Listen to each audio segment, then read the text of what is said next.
learning life. My thirst is divine, words inspire in perfect time. Nurtured right, them man there be learning lines, rehearsing life. Trust me, far from certified. Acting while you sleep, I'm working nights. I want all the ups to feel like that Jurgen guy on Merseyside.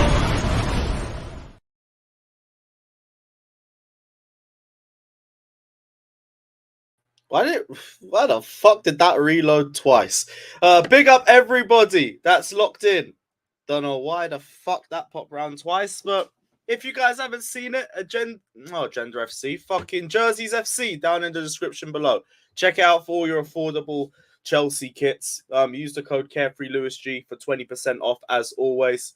Yeah, big up everybody that's locked in. Smash the like and subscribe button.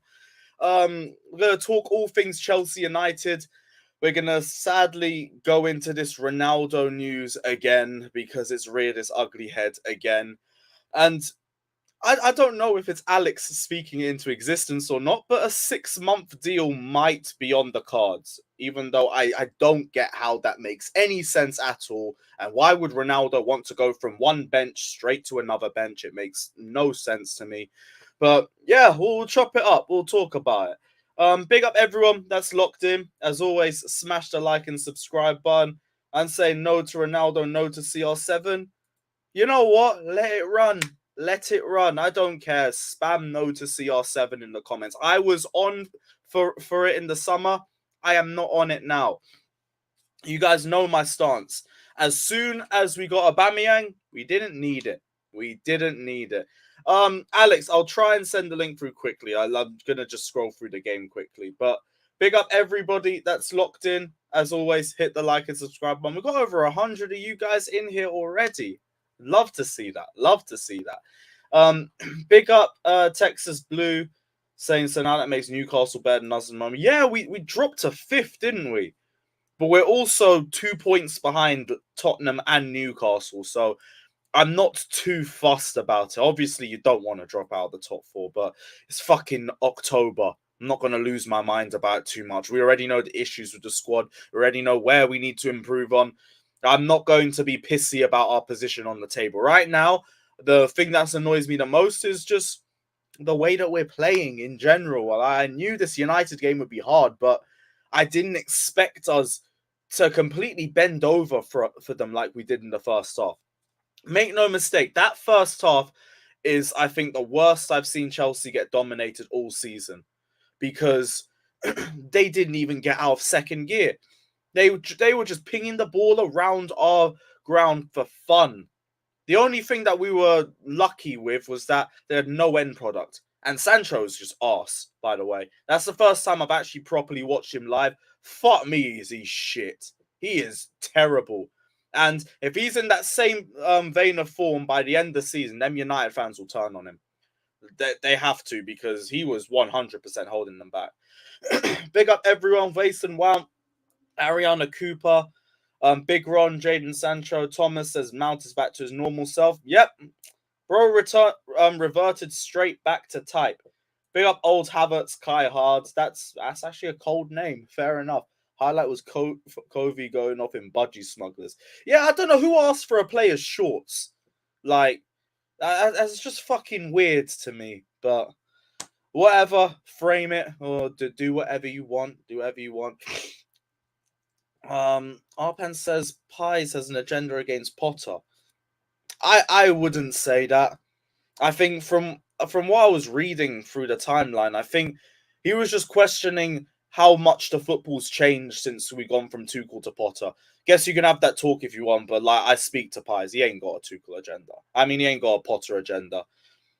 I don't think we should be questioning like how much change we've seen, because we know the problem's more the personnel than the managers. And to me, I think Tuchel leaving wasn't based on the players. It was because of a fallout with the board and the owner and Tuchel. So I'm not really too fussed about that. But I understand the question about what's changed. But to me, that's the answer too. Yes, I'm against signing Ronaldo now. Like, I'll keep saying it. I will say it again. As soon as Aubameyang joined Chelsea, getting Ronaldo became pointless. Because all we needed was a goal scorer. That's all I was asking for. Aubameyang's more well-rounded than Ronaldo. And sorry, got a blocked nose. If Ronaldo, why would Ronaldo go from one bench to the other? That's the biggest thing for me. Like, Ronaldo wants Champions League football, but he also wants everything to be about him. He's not going from one bench to another bench and he's going to be happy with it. No chance. This just had a 1-hour debate on my channel on Friday about how you respect Ronaldo and do you leave him on the bench and stuff like that. I think everyone who was saying that wouldn't want Ronaldo to come here and just sit on the bench. And Ronaldo don't start over any of our attackers. You could genuinely make the debate over Ronaldo or Havertz right now. So, why? Why would I want him? I don't want him now. Doesn't make sense. Doesn't make sense. Goem saying rim job useless in every game. Lewis nothing. Kybri, bro, did you not watch my 5 things on Chelsea Fan TV? The title literally says drop Raheem Sterling. My fan cam. Raheem Sterling hasn't been good enough the last few games. I said I was going to ignore the run of form if he could turn up in the Man United game, because these are the sorts of games that you sign these players for and you want them to turn up for. And he was terrible. He was poor. Like, barely beat players. His touch, especially, I remember there was a perfect ball that dipped to him in the second half, and I don't know what that touch was, but he absolutely killed it. It was the one just before the Varane injury. That was it. And yeah, I'm at the point where Sterling needs to be dropped. Like, I keep saying every single game, Pulisic needs to be getting starts. Now, like, Pulisic is more than justifiable of having a start over Raheem Sterling right now.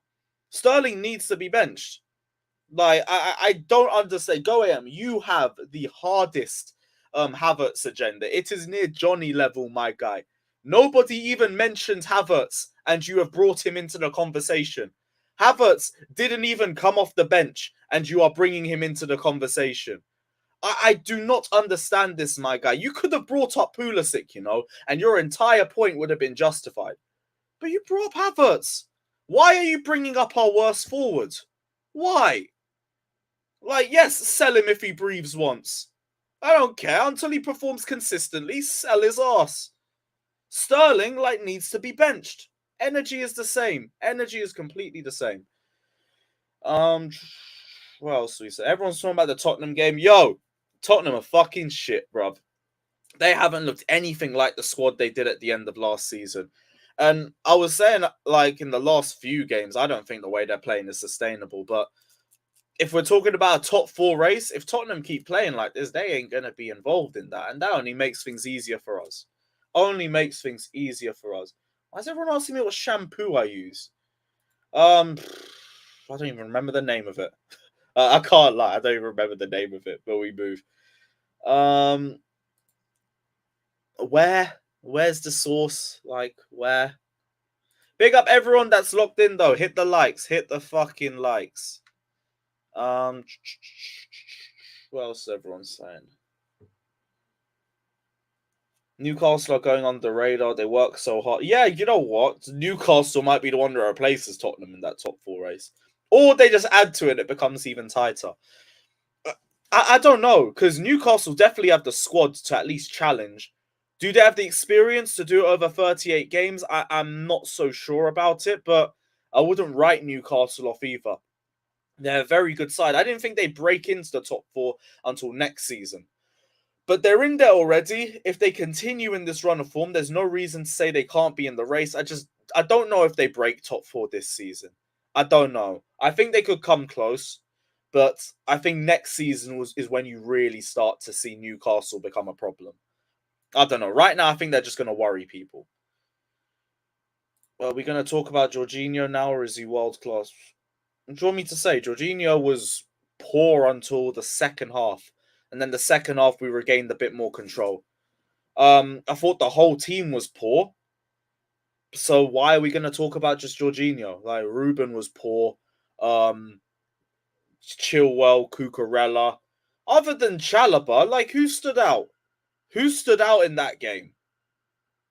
Nobody. Like, we were terrible. We were so bad in that game.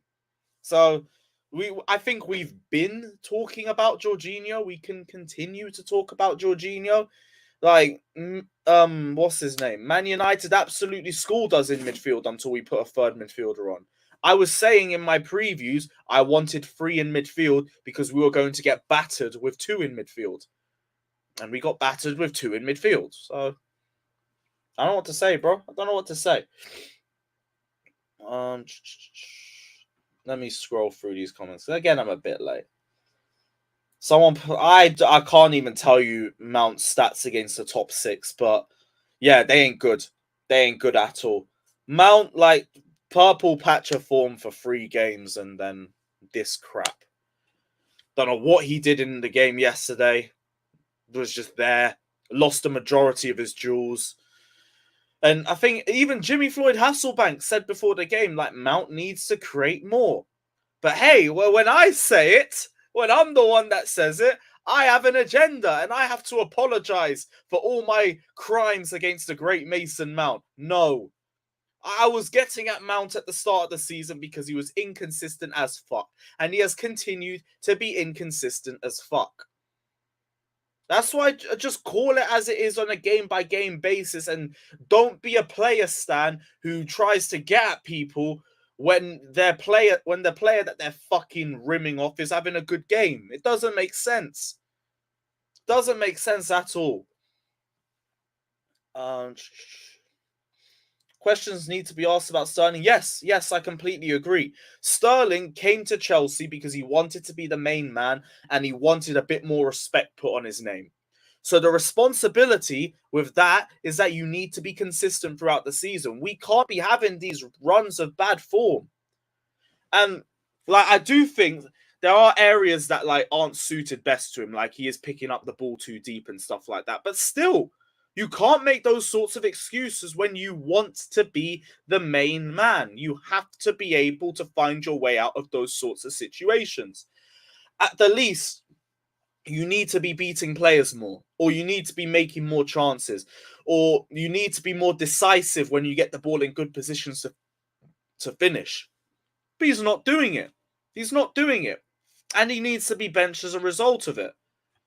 Like, I'm not going to sit here and blow smoke up your ass about Raheem Sterling and be like, nah, he's quality. You lot are all disrespecting him. On form, yes.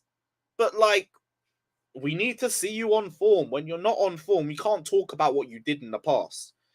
Like, I keep using this example. Like, you're not going to buy something off a chef who made this banging steak like 6 weeks ago, but has been making shit steaks ever since.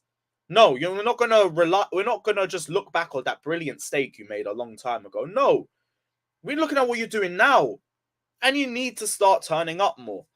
Like, also, don't overdo it with Sterling either and act like he's been our worst signing like a lot of people are. He hasn't. He was carrying us through the last few games under Tuchel. He's probably still our top goal scorer. But he hasn't been in good form recently. And it's just not been good enough.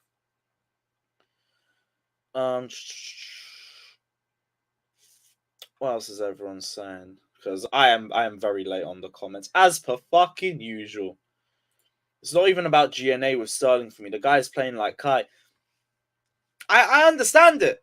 Like, Sterling, he's not doing anything right now except just turning over possession. And anything else that he's doing isn't really that impactful. I get it. I completely get it. All the criticism right now is totally justified. It is 100% justified. I don't think this is Sterling's fault. The midfield released the ball late, which meant United players couldn't get back into position. Yeah, no, the team was poor. The team overall was poor, but Sterling's meant to be the main man, so he is going to have more responsibility as a result. Some players are going to have more responsibility than others. That partly will be because of the price tag, partly will be because of the role that they've been brought into the squad. Regardless of it being a team sport, there are going to be players with more responsibility, and that is Sterling. I have heard this, though. I have heard this. And I don't know whether this is actually a thing, but I do need to start paying more attention to the players that are going to be going to the World Cup. Because if we look at it from the top of our head, Mount wasn't great. Sterling wasn't great. Who else started? So we had Kepa. Kepa might be going to the World Cup, maybe as a second or third keeper. I thought he was fine. Silva, not for his standards, he wasn't great. Jorginho wasn't good, so he's not going to the World Cup. Cucurella might be going to the World Cup. He wasn't great. I don't know. I don't know because the whole team wasn't great. It's hard to tell right now. Maybe the Salzburg game would be a better game to try and focus on that. Sterling isn't as shit as Havertz. I'm not even listening to that. I'm not even listening to that. Havertz genuinely plays against us. Sterling was good in the first month or so of the season. Let's not do that.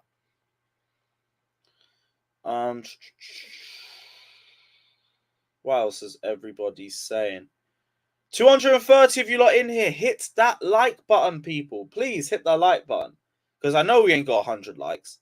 I know we ain't got. We ain't even got. Yeah, we've got 60. Okay, we got 60. Still need more. Still need more people. Our signings have been so shit recently. Sterling's been poor. Koulibaly, I don't think has been that bad. I think people really overrate Koulibaly in terms of being a flop. I don't think he is. Cucurella, not been great the last few games. Zakaria don't play. Chukwuemeka's been alright, but he's been off the bench. Feel like I'm missing somebody. Yeah, you know what? They have been. They definitely have been. I was asking about Kurt Zuma. No, Zuma ain't world class. When he was here, he had 2 left feet. Mount was better than Sterling yesterday, and I don't... Bro, that is trash v garbage. That is trash v garbage. Because, neither was good. What are we hyping with that? Mount was better than Sterling. Sterling is here. Mount is here. Great. What, because he made, 1 clear-cut chance? No, none of them were good enough. Chalobah, to an extent, Silva, and Kepa, and the subs are probably the only players that can leave with their heads held high. Everybody else weren't good enough. Everyone else weren't good enough. Casemiro surge. Yes, he did. Do you know how much I wished that we could have gone in for Casemiro? The fact that we let United have a free run at him and we didn't even try and look his way was criminal. Especially seeing as Tuchel and Bowley were already falling out. That makes no sense to me. Casemiro, a 5-time winning Champions League DM, and we just completely aired him. It makes fuck all sense to me, man. Fuck all sense.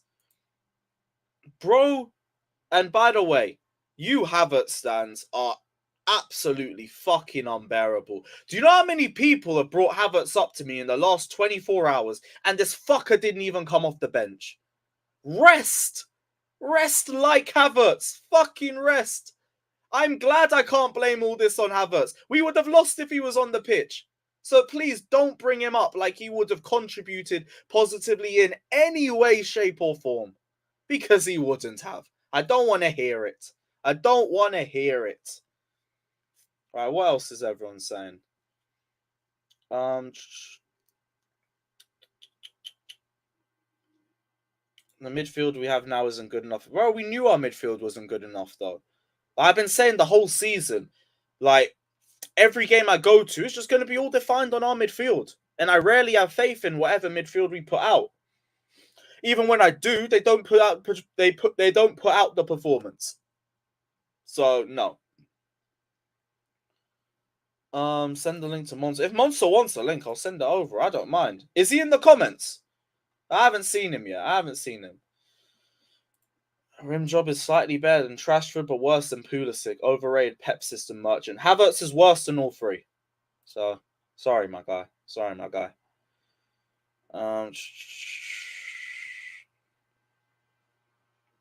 What midfield is he taking right now? One of Alvarez, Enzo Fernandez. Any tall, imposing DM profile that can at least play the ball with their feet. And then maybe an 8 too. What do we... You gotta be fucking with me, bro. A man said Zlatan. Zlatan, who has to take fluid out of his knees every single AC Milan game, and you want to bring him to the... I'm just going to leave it. Big up yourself, my guy. I appreciate you being on the stream, but boy. Big up Harrison, my G. Hope you're good.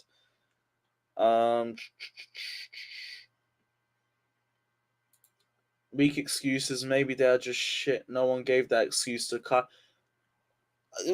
Recency bias is so unreal. Because if you said this a month ago, you would have been hounded off the stream. But a bad run of form, and now you're saying he's as bad as Havertz. No. One bad run of form doesn't make you bad as someone who couldn't even spell the word form, let alone have a run of it. We're not doing this. We're not doing this. Oh shit, did we hit 28k? Let's go. I didn't even clock that. Oh shit, yeah, we did. I road to 30k is moving slowly, but we're moving. Like Chelsea in transition under Tuchel. We're moving slowly to 30k, people. Big up everyone subscribing. And if you haven't done so, hit that button. Please hit that button. Right. What else is everybody's... Stop it. Stop it, man. I don't know if we're doing Shameless because like half the panel are just... I can't find them. But if not, we'll do it Tuesday or Wednesday. Just bear with me on that.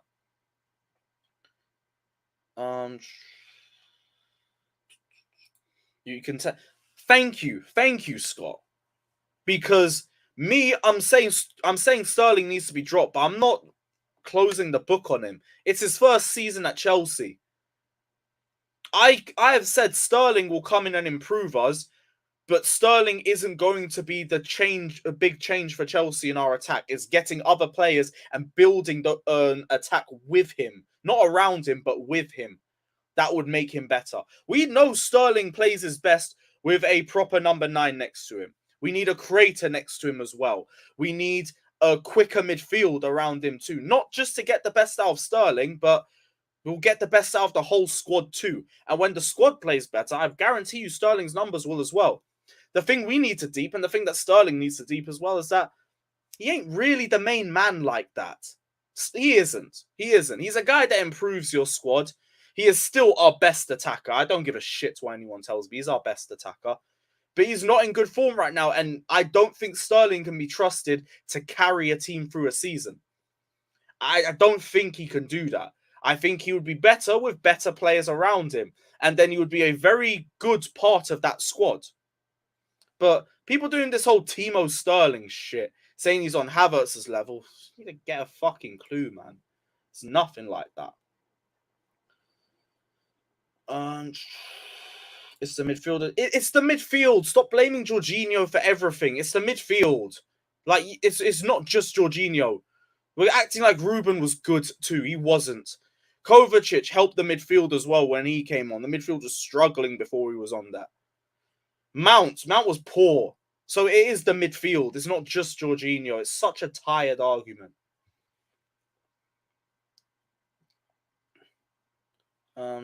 And in between all of that, it's just Fata talking about Astrid out of nowhere. Can't be bothered.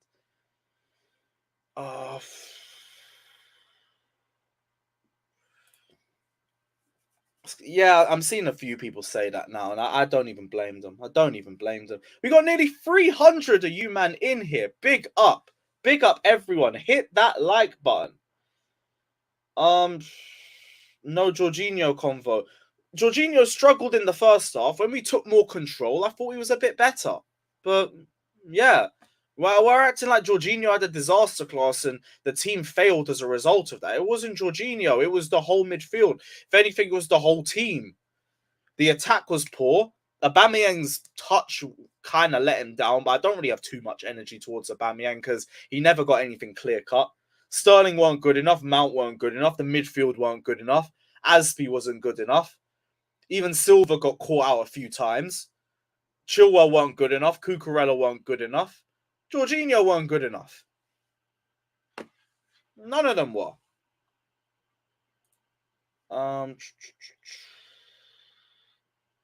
Yeah, I did see this, and if we get Ronaldo in, I already know it. Potter didn't say yes to it because it makes no sense. We've seen Ronaldo can't even be happy sitting on the bench at Man United, and we think he's going to go to Chelsea and be happy sitting on the bench there. It's pointless. Even for 6 months, I think it's really going to kill the harmony within the dressing room because this guy's just going to come in and make it all about himself. This is where you can have Lukaku PTSD, and I'd understand it. It makes no sense for us to bring in Ronaldo except for the name because it's Ronaldo. CR7. We can sell a fuck ton of shirts. It's a statement signing. What will he bring me on the pitch? Nothing really unless you feed him a clear-cut chance. And even then, United have been doing that and he hasn't looked good. So no, I don't want Ronaldo. No to Ronaldo. I'm not here for it. I was here for it in the summer. As soon as we got Aubameyang, I was done. I was finished. We don't need him no more.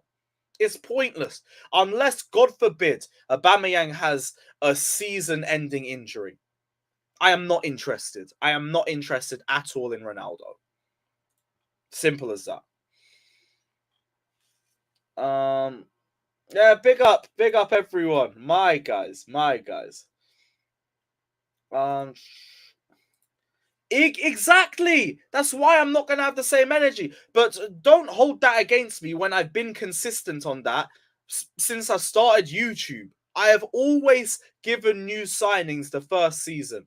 The only one that I washed my hands of in the first season was Bakayoko.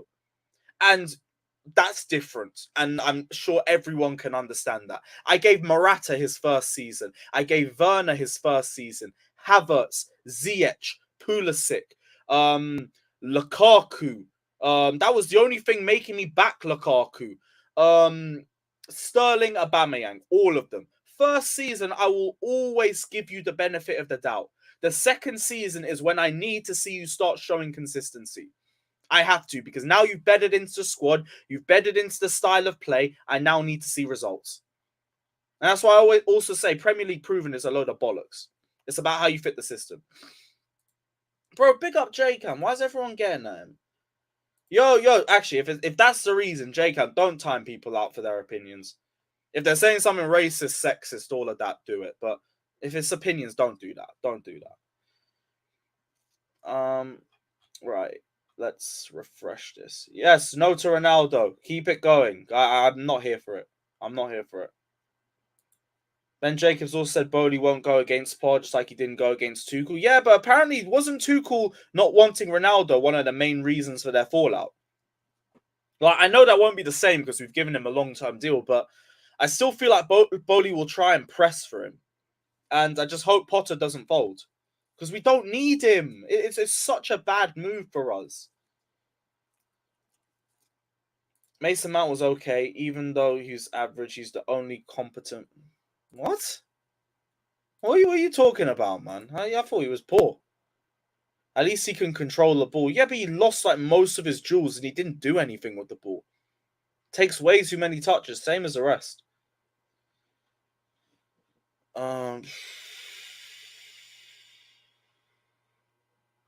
What else is everyone saying? Yeah, Bakayoko is the only one where it's like, no, you're just shit. You're just shit. I can't even give you another season. Just please leave. Please. Everyone else, like, I'll give you to the second season. Even if you piss me off.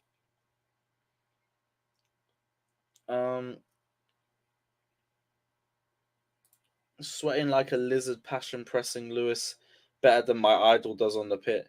Bro, you're giving me the deadest press. I can't lie. You're giving me some Romelu Lukaku press.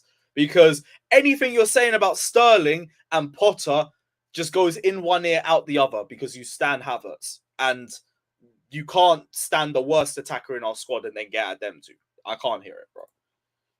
But we move. Big up yourself, Go AM. Always my guy. Big up Vic as well. Hope you're doing well, bro. Keep hitting that like button. Keep hitting that like button. I'm going to send the link out in a sec. And if there's any other reason as to why we shouldn't get Ronaldo, United fans are advocating for him to come to the bridge. Big up yourself, Lawless, my guy. If you want to come on and talk about the United game as well, I'll send you over the link. But give me a shout. Big up yourself, my guy. Love for the love. Every time. Wait, Vic, you want Ronaldo? Type in why. Because I would be very surprised. I don't get why anyone would at this point.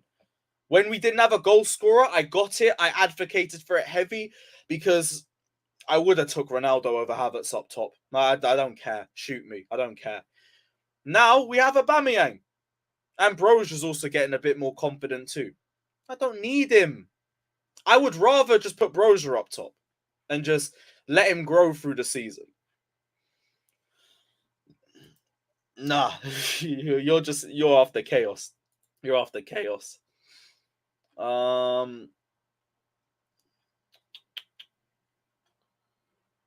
Where is he? Where's Vic? Did he answer? I haven't seen his comment. Matt again had the most interceptions and tackles. Why is he forced to defend? Bro, it's one of his biggest attributes. It's not forced to defend. It's part of his game. No other EPL top team, but Mount's a midfielder.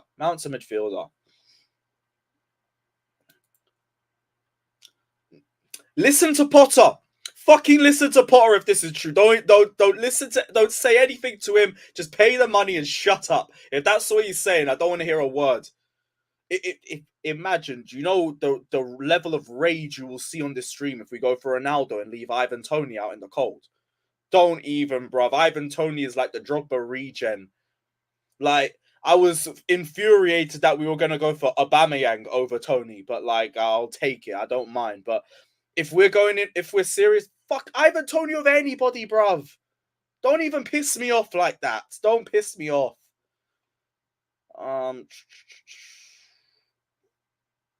Yeah, where's Vic's comment? Did he even comment? I don't think he commented. Because there's no reason for Ronaldo to come. There's no reason at all. Yeah, we got to the 30-minute mark. Let me send the link out to everybody. While I do this, as always, hit the like button.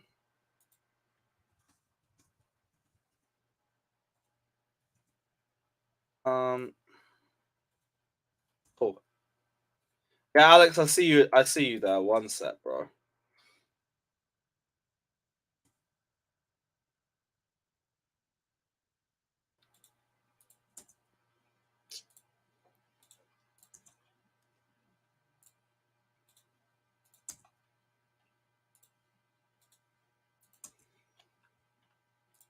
Oh yeah, Flawless as well. Yep, can't forget Flawless. And I think that's everyone on Twitter. Let's go. Oh no, wait, Miss Josh. I don't think Jester's.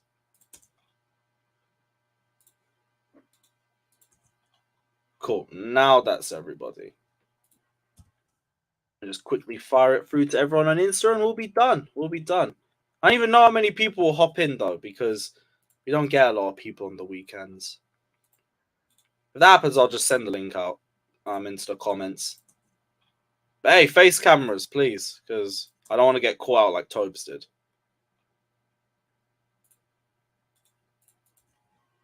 Cool. That's everybody.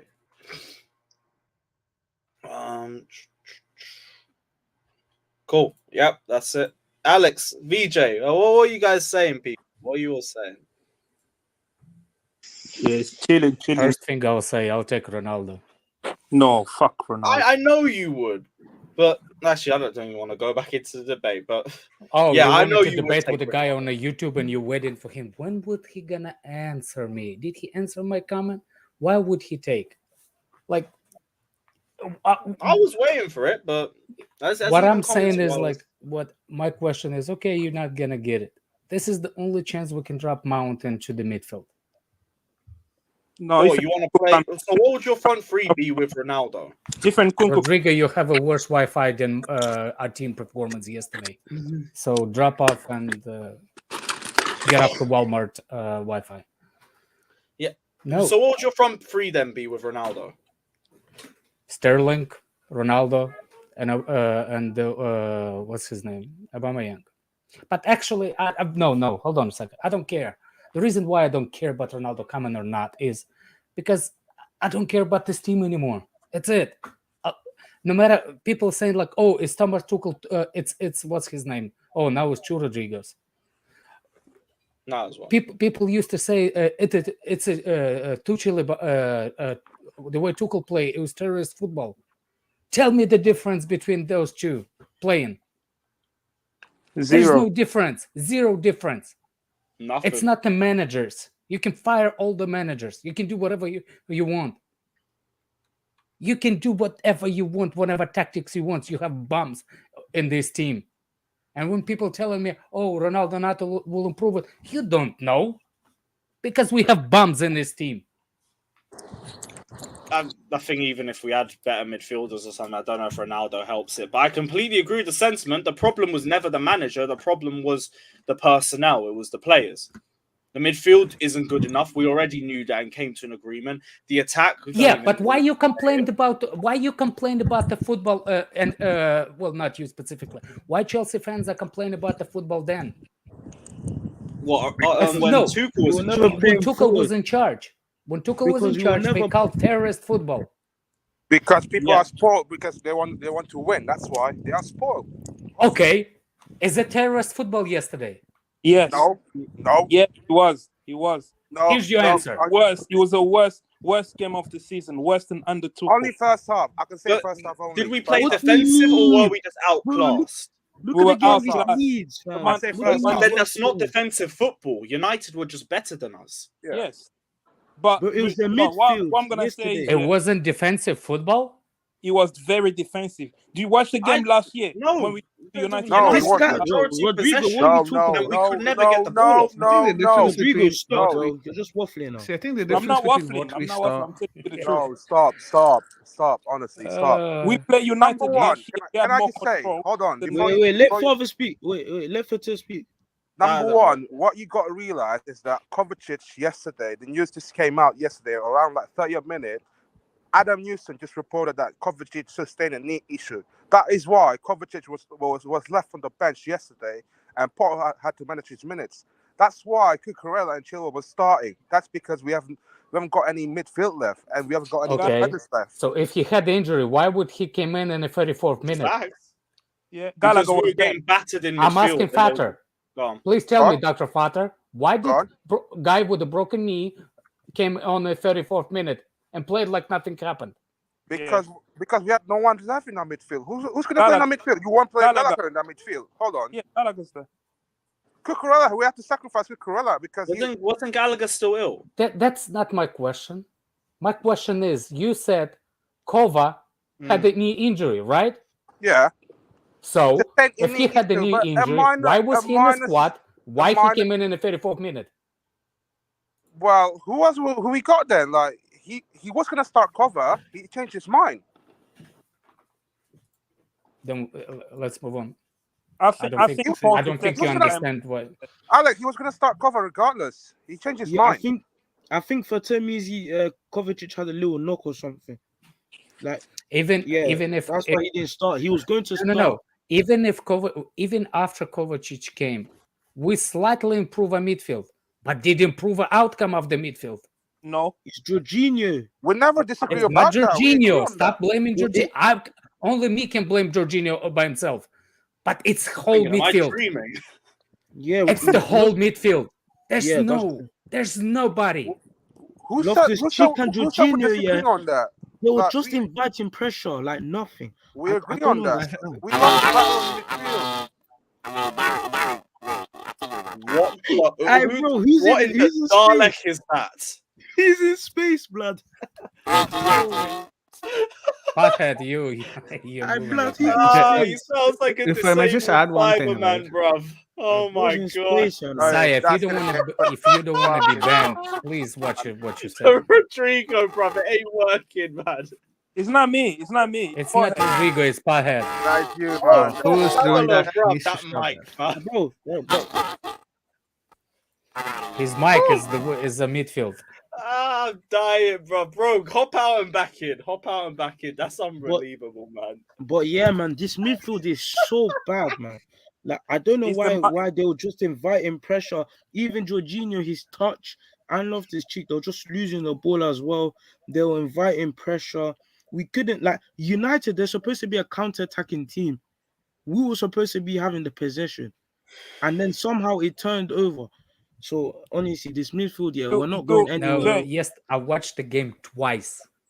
Did you? Yes, I watched the game twice because I was impressed with Potter addressing the tactics. And then it hit me. What's the difference between the past 2 years that made? Nothing. 3. Go It's the ahead, same boys. thing. Midfield.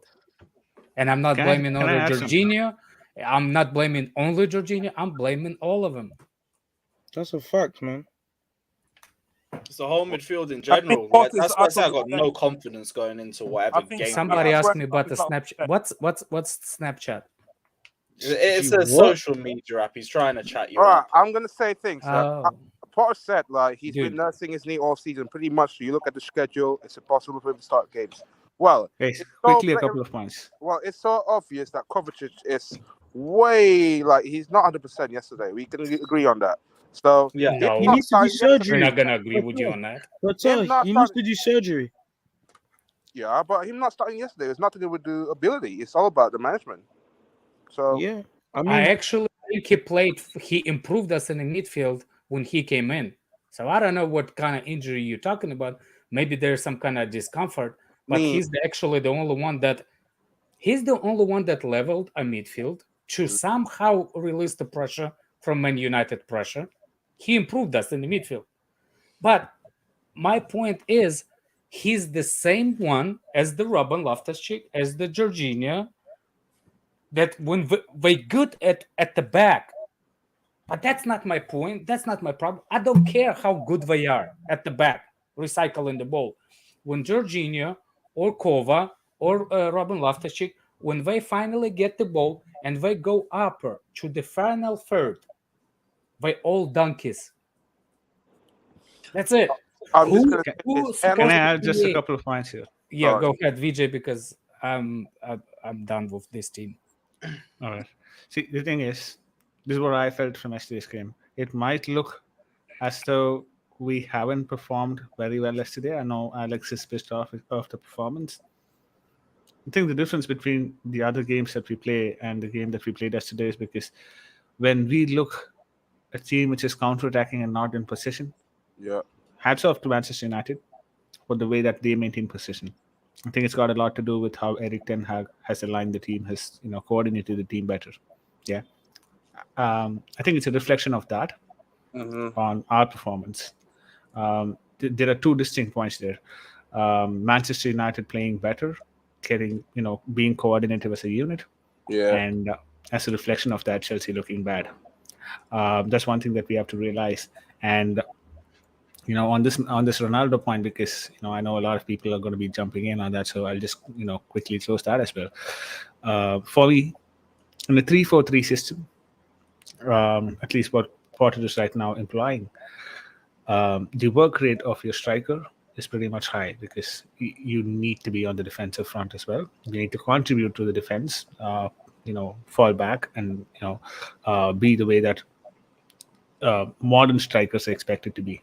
A 4-3-3 is different. A 4-2-3-1 is different. But when it's a 3-4-3, you already are one shot when it comes to the attacking side of the pitch. Yeah. So you're expected to contribute on the defensive side of the pitch. And I'm not sure if Cristiano Ronaldo is the right person to do it. Apart from all that, I don't want Aubameyang, Cristiano Ronaldo, and possibly Romelu Lukaku, from the way that things are going with Inter Milan, to be on the same team. Imagine the next wage season. bill. Yeah, the wage bill, God one part of it. The second, Before and the even second trying thing to is, find a way to fit them together, like in a yeah. front three. there's Yeah. zero creativity in that shit. to just complete my point there, this is on the pitch and off the pitch. I don't want 4 media outlets, each of them giving their own interviews separately. Each of these superstars trying to give interviews.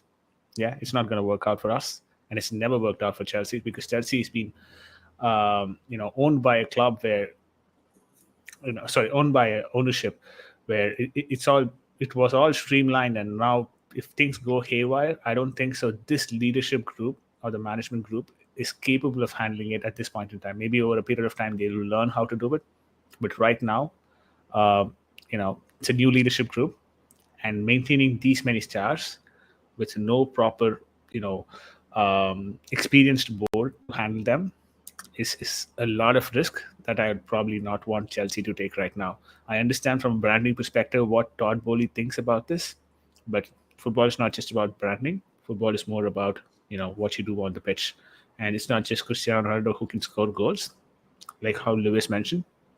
I think we've got Aubameyang, who can score goals as well in front of the goal. He's not shying away from the post. It's not like Kai Havertz or Sterling who's not able to find the back of the net. Aubameyang can. It's just that he doesn't get enough service, right? And that's what we need to be focusing on. Right. So the focus area needs to be that, and not just Cristiano Ronaldo for the sake of Cristiano Ronaldo being on the team. I know he wants to take a wage cut, but right now what Cristiano Ronaldo is trying to do is being a bit selfish about his career. And should Chelsea go for him? I think personally not. And I don't want a media frenzy over this particular situation, considering the big names associated with it. That's the second thing. And with Ronaldo, another problem that you get is your wages, of course. And apart from all of this, you see Manchester United. I'm not sure. So we are not seeing those youngsters day in and day out, of course, how they train and all that, right? So, but one thing that we see is they are youngsters, and Cristiano Ronaldo doesn't work alongside them very well. It's probably going to be the same replica in Chelsea.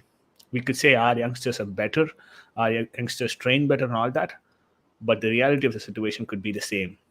And would I want that to be a risk, for Mason Mounts and, Kai Havertz and Conor Gallagher and Trevor Chalobah of Chelsea? Probably not, because this is a team that is being built in the last 2-3 years with our academy squad. Yeah, and Manchester United right now is the same way.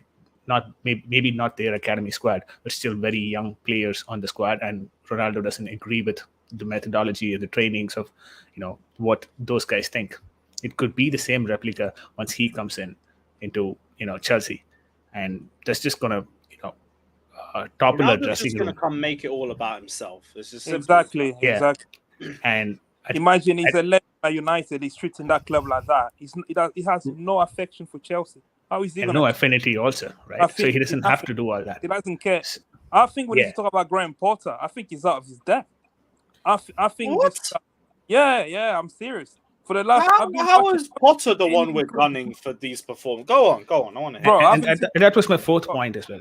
Just before that. Oh, so you think Potter's the problem? Do you think Potter's the problem or a problem? Or? He's part of the problem.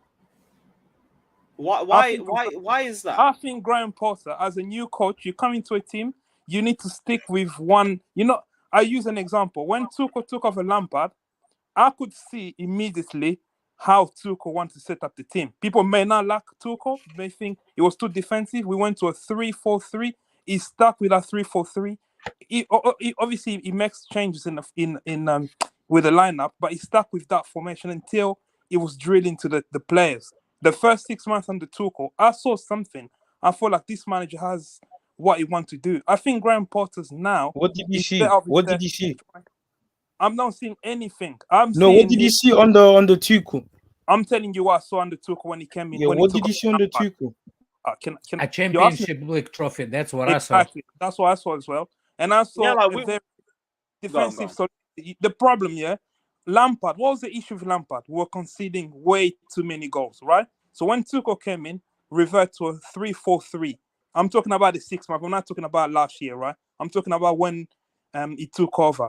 And you could see in our performance, we were very defensively, we were very structured as a team. That helped us not concede too many goals. What I'm seeing about Graham Potter now, I haven't seen anything. I'm seeing a guy who's not sure about his lineup, keep changing his lineup. When a manager makes a substitution in the 30th minute, to me, he made a mistake.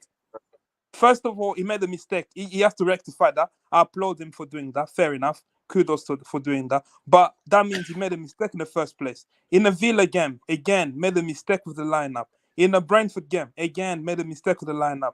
Even in the games that we've won, we barely just won Crystal Palace. The Milan game, there's a lot but of. Do you think the problem is Potter or the personnel? Because my problem, even when Tuchel was here, was the personnel, and I don't expect Potter to get anything more than what Tuchel would have done. But I want him to stick with one way. I want him to stick with, say, for example, now he's seen that the back three thing with Cucurella as a left centre back doesn't work.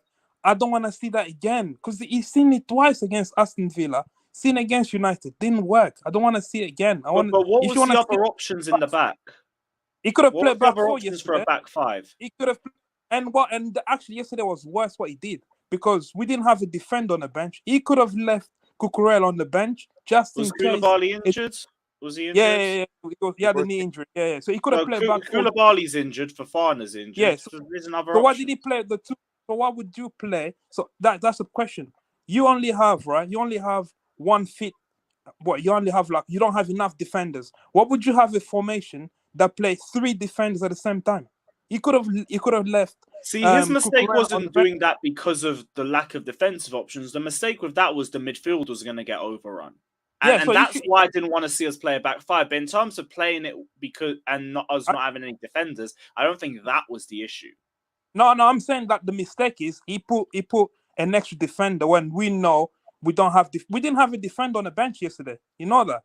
We had no defenders on the bench. He could have played back four yesterday easily and play midfield three, and then he didn't have to rectify the mistake because he knew he made the mistake. That's why he made the change in the 30th minute.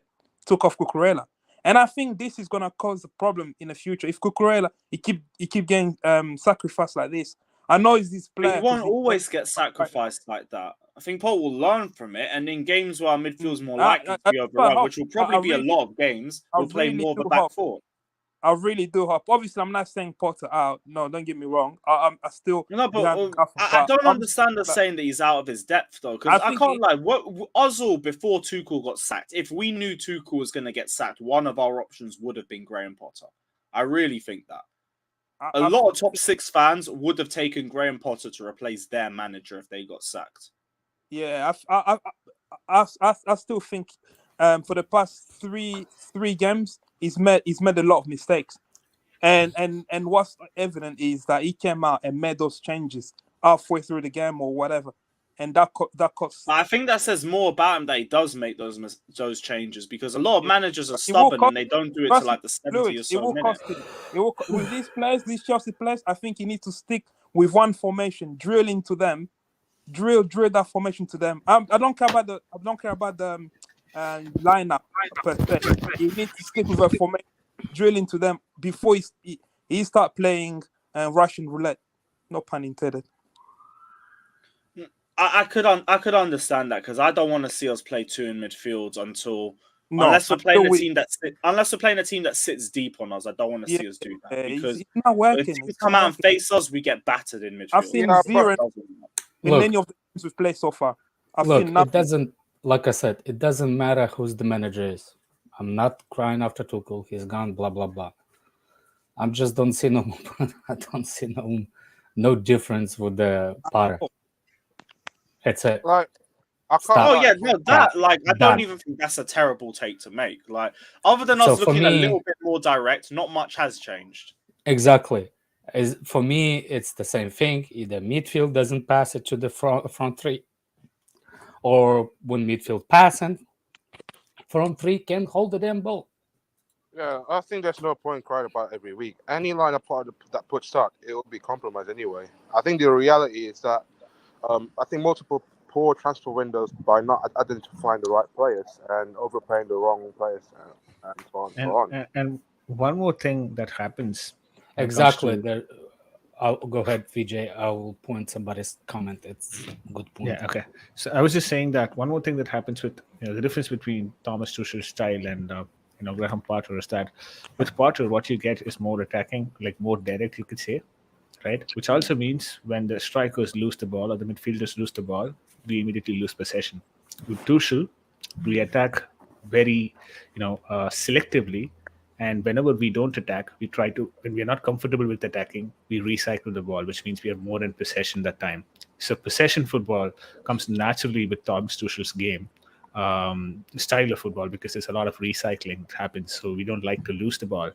as a result of us being more direct with Potter's approach, against top teams, this could be a reflection, because those top teams can gain more possession, because we tend to lose more possession as and when we tend to attack. And if there is no option for attack, you need to recycle, like how Tuchel did. But when you start recycling with the Jorginhos that you have and Kovacic's that you have in the midfield, there's no creativity to create something for the strikers anymore. So you just end up recycling for the entire game and not create anything.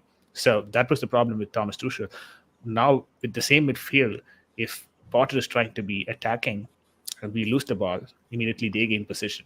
And it's going to be them playing possession based and we playing counter attacking. I think it's just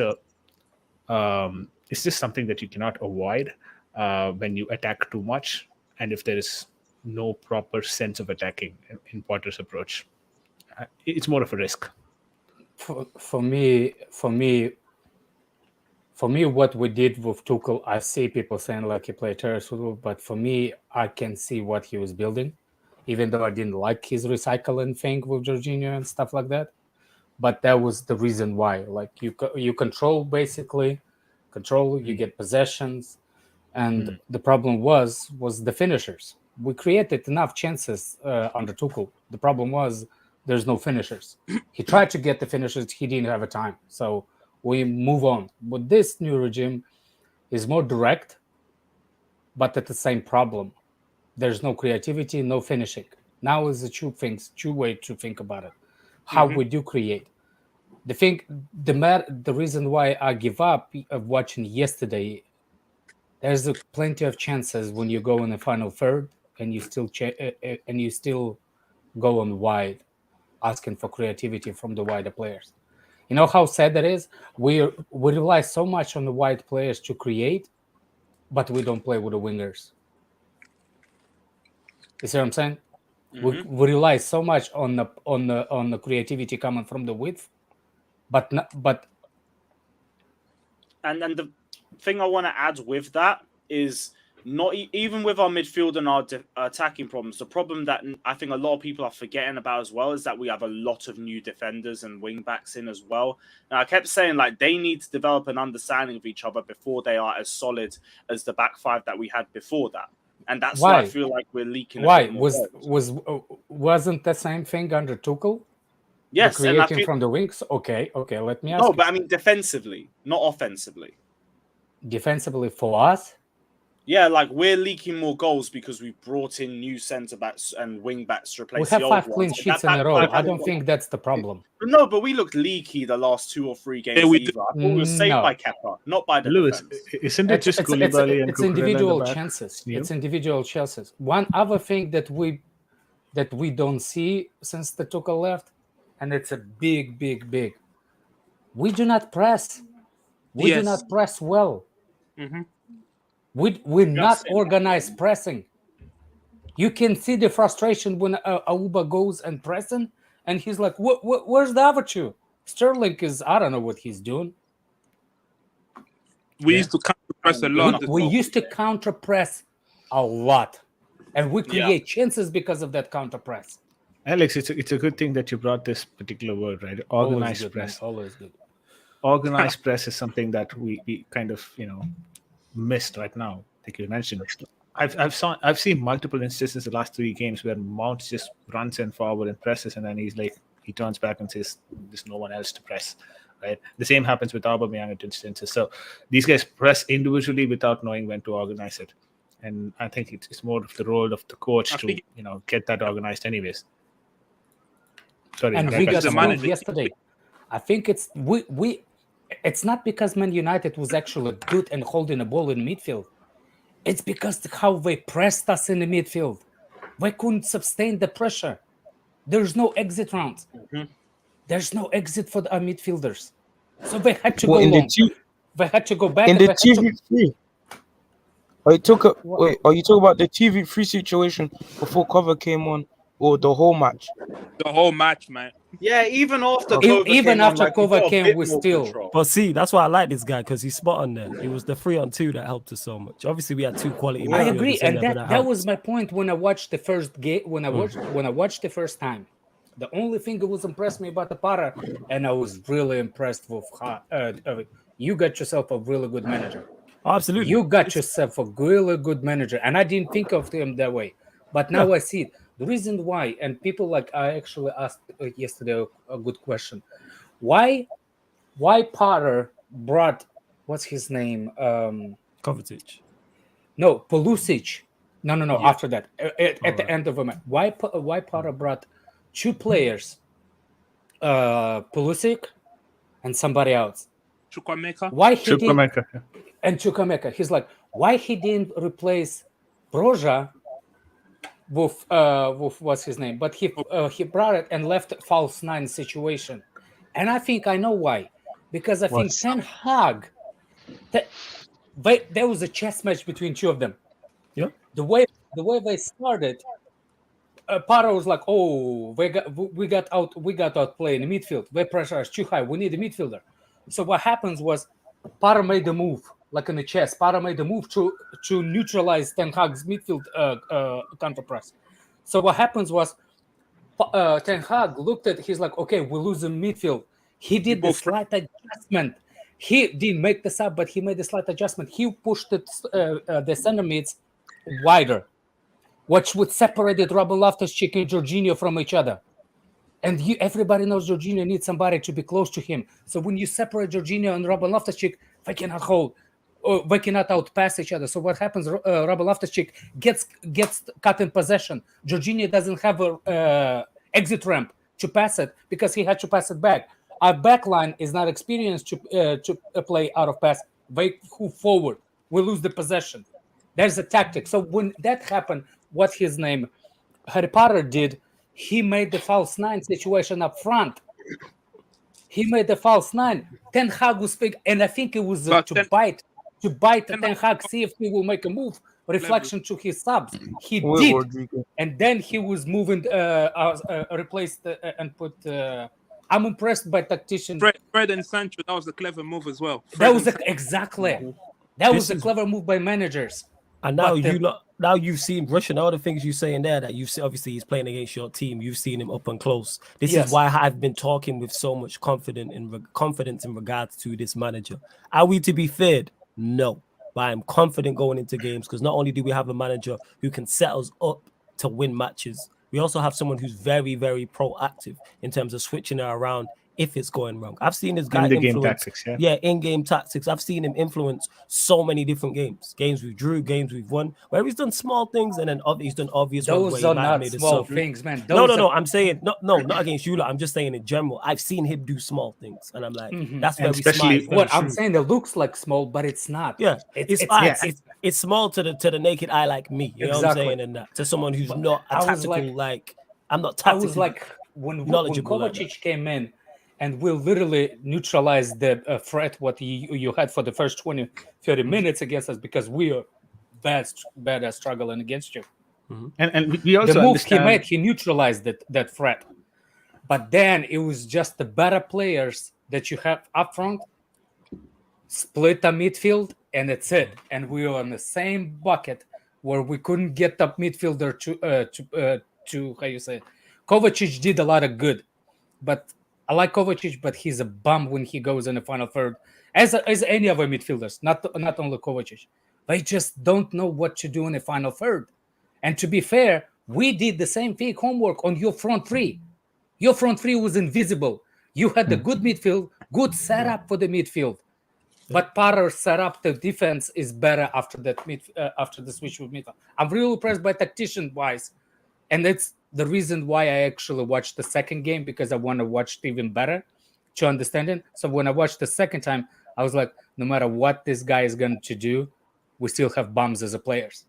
So seriously, that's it. That was completely. That's the overriding problem. Was I can't blame Potter. It's the personnel. No, but exactly. You guys, to an extent, when you think about this particular game, right? I think I'm not sure the Manchester United fans' name, but I understand why you appreciated. A lot of Manchester United fans appreciate Erik ten Hag particularly because the transition from Ole to this manager for a fan to look at it, it's completely different. It's a big gap. Searching for in-game tactics when it comes to Ali, and right now the way that he is operating, I guess you guys can see it even better than what we would see as a transition between Thomas Tuchel and Potter, because both of them were tactically good. They were not inept. But with Ole, it was inept. So you guys can see it very, it was more, it wasn't obscure for you guys. That's what I'm trying to say. This guy, wild boy. Well, now what you're saying there is facts in regards to the difference. There's the difference between the two. This is why I'm so over the moon about it. Like, people are like, why are you talking with so much? You don't understand the slums I've been in. Like, people don't realize like what happened. No. I wouldn't say the slums you was in. No. People didn't realize it. No. It's the same situation like with what you're saying with Ole, what he did. Ole was set it up as a counter-attacking team. You see what I'm saying? It's hard to go from counter-attacking style of the game into the possession present game because the physicality is not there. Those players like that sustained energy and just wait to burst that energy. They cannot just go all the way and just be a high-pressing team. It had to be time. Same thing with like this guy. I don't know. Somebody made the super chat and he said, "Well, but what's his name? Something. Can you point out this guy as a super chat?" But yeah, one second. Pick up Paul Jr. for all the super chats, my guy. Again, 4 lottery tickets. I'm saying the 2 cello bands are now coming out. This one. It's been a good debate at least. Paul Jr. also says, how long are we expecting Potter to start implementing his philosophy? Now, after a full season, after he gets his players, day one, given his CV. We just wanted, for this season, I just wanted to see improvements in general. But like, same thing with Tuchel. I can't fully start criticizing him until he starts bringing in his own players and starts building a team in his own life. And Paul Jr. also says, Tuchel in July, our midfield is perfect. 300 million spent and no midfield bought, but people still want to do under Tuchel. I'd said that was Tuchel's I can explain that because I can answer you. Look, first of all, we 300 million spent because we replaced the players. Remember that. We did not buy any players. We had to spend substantial amount of players just to replace. Remember, Rudiger, Christensen. Remember that? We had to replace. We were short defenders last season. We had to buy as a defender. That's not the point. My understanding of Tuchel and why he said that he had enough. I think he said that he had enough midfielders because he was looking overall problems at the whole squad. But as Tuchel midfield, he recycles the ball. And for him, for that kind of style of game, for recycling style, he had enough players for that. I don't like it, but it's enough for him. So for him to recycle, you have to have top chart forwards.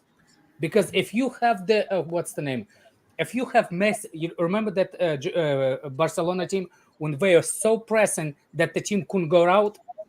If we try to be that team, you have to have forwards that move and finish with every chance we get. But we did not have that kind of forwards. And that's why Tuchel was lacking, because it looks like so boring because we didn't have it. But jump from that kind of recycled mentality midfield into the Potter's midfield, it's completely different ways of looking at it. You see what I'm saying? So it's kind of hard to judge any manager because of the bums of the players we do have. Yep. And it's it. No matter, like I said, no matter who was or who is the manager of Chelsea right now, we got bums. Yeah. Not only that, we're getting injuries, guys. We're becoming injury FC again. I'm hearing rumors Kova's injured. I'm hearing Koulibaly might be injured for long. No, Kante's gone forever.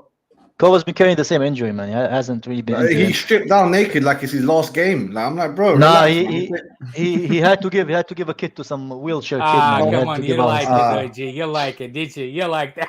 OG loved it, yeah, man. What's he wearing, man? I thought them boys were wearing knickers.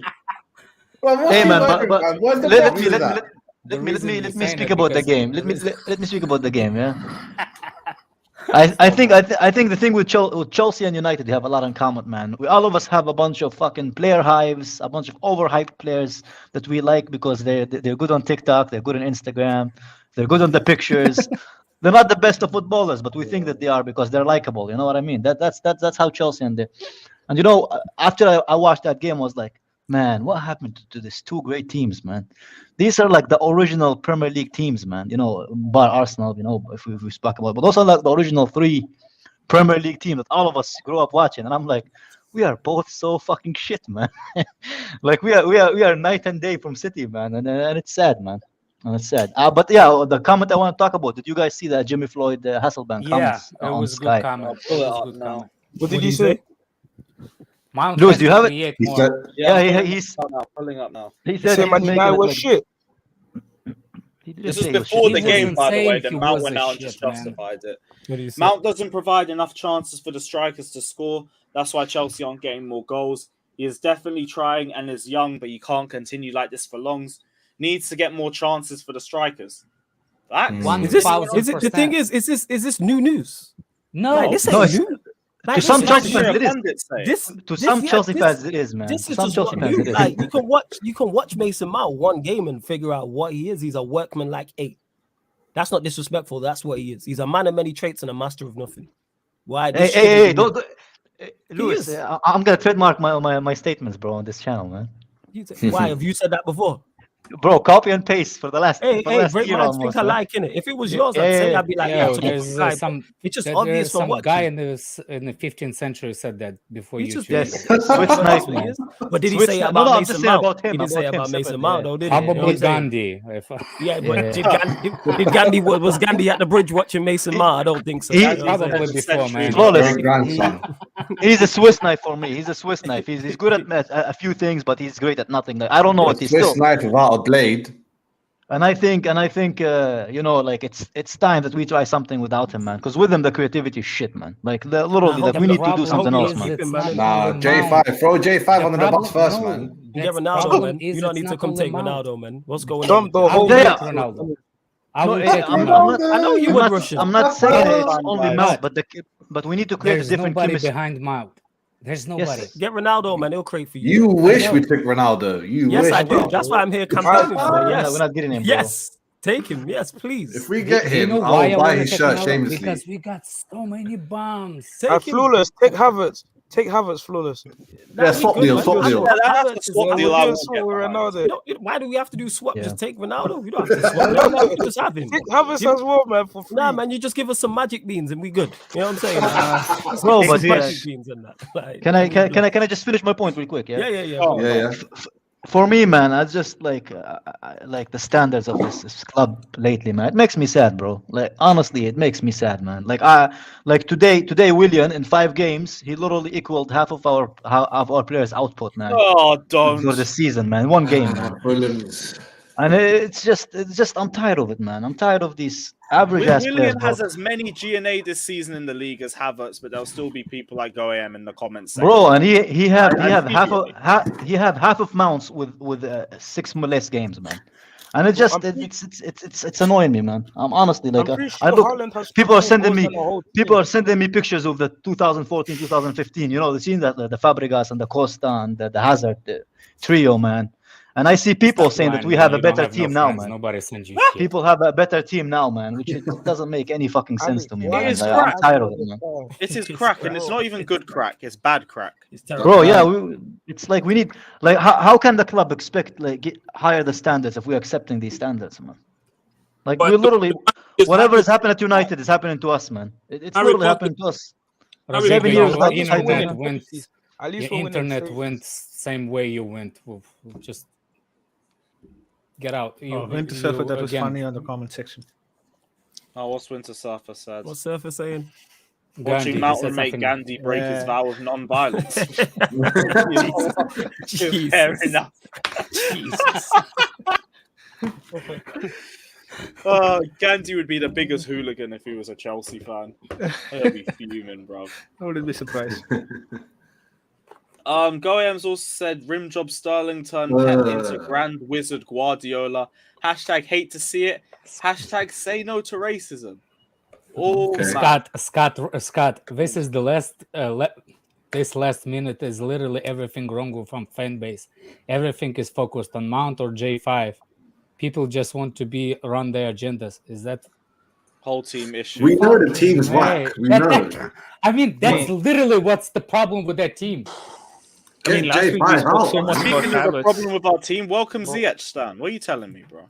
Bro, get Raheem Sterling off the pitch and bring Hakeem Ziyech on, bro. What's going on here? Ziyech, Stan. Thank you. Thank you. Yo, what's going on? Sterling hasn't been doing anything for 3 games. Bring on At least he Ziyech. scored.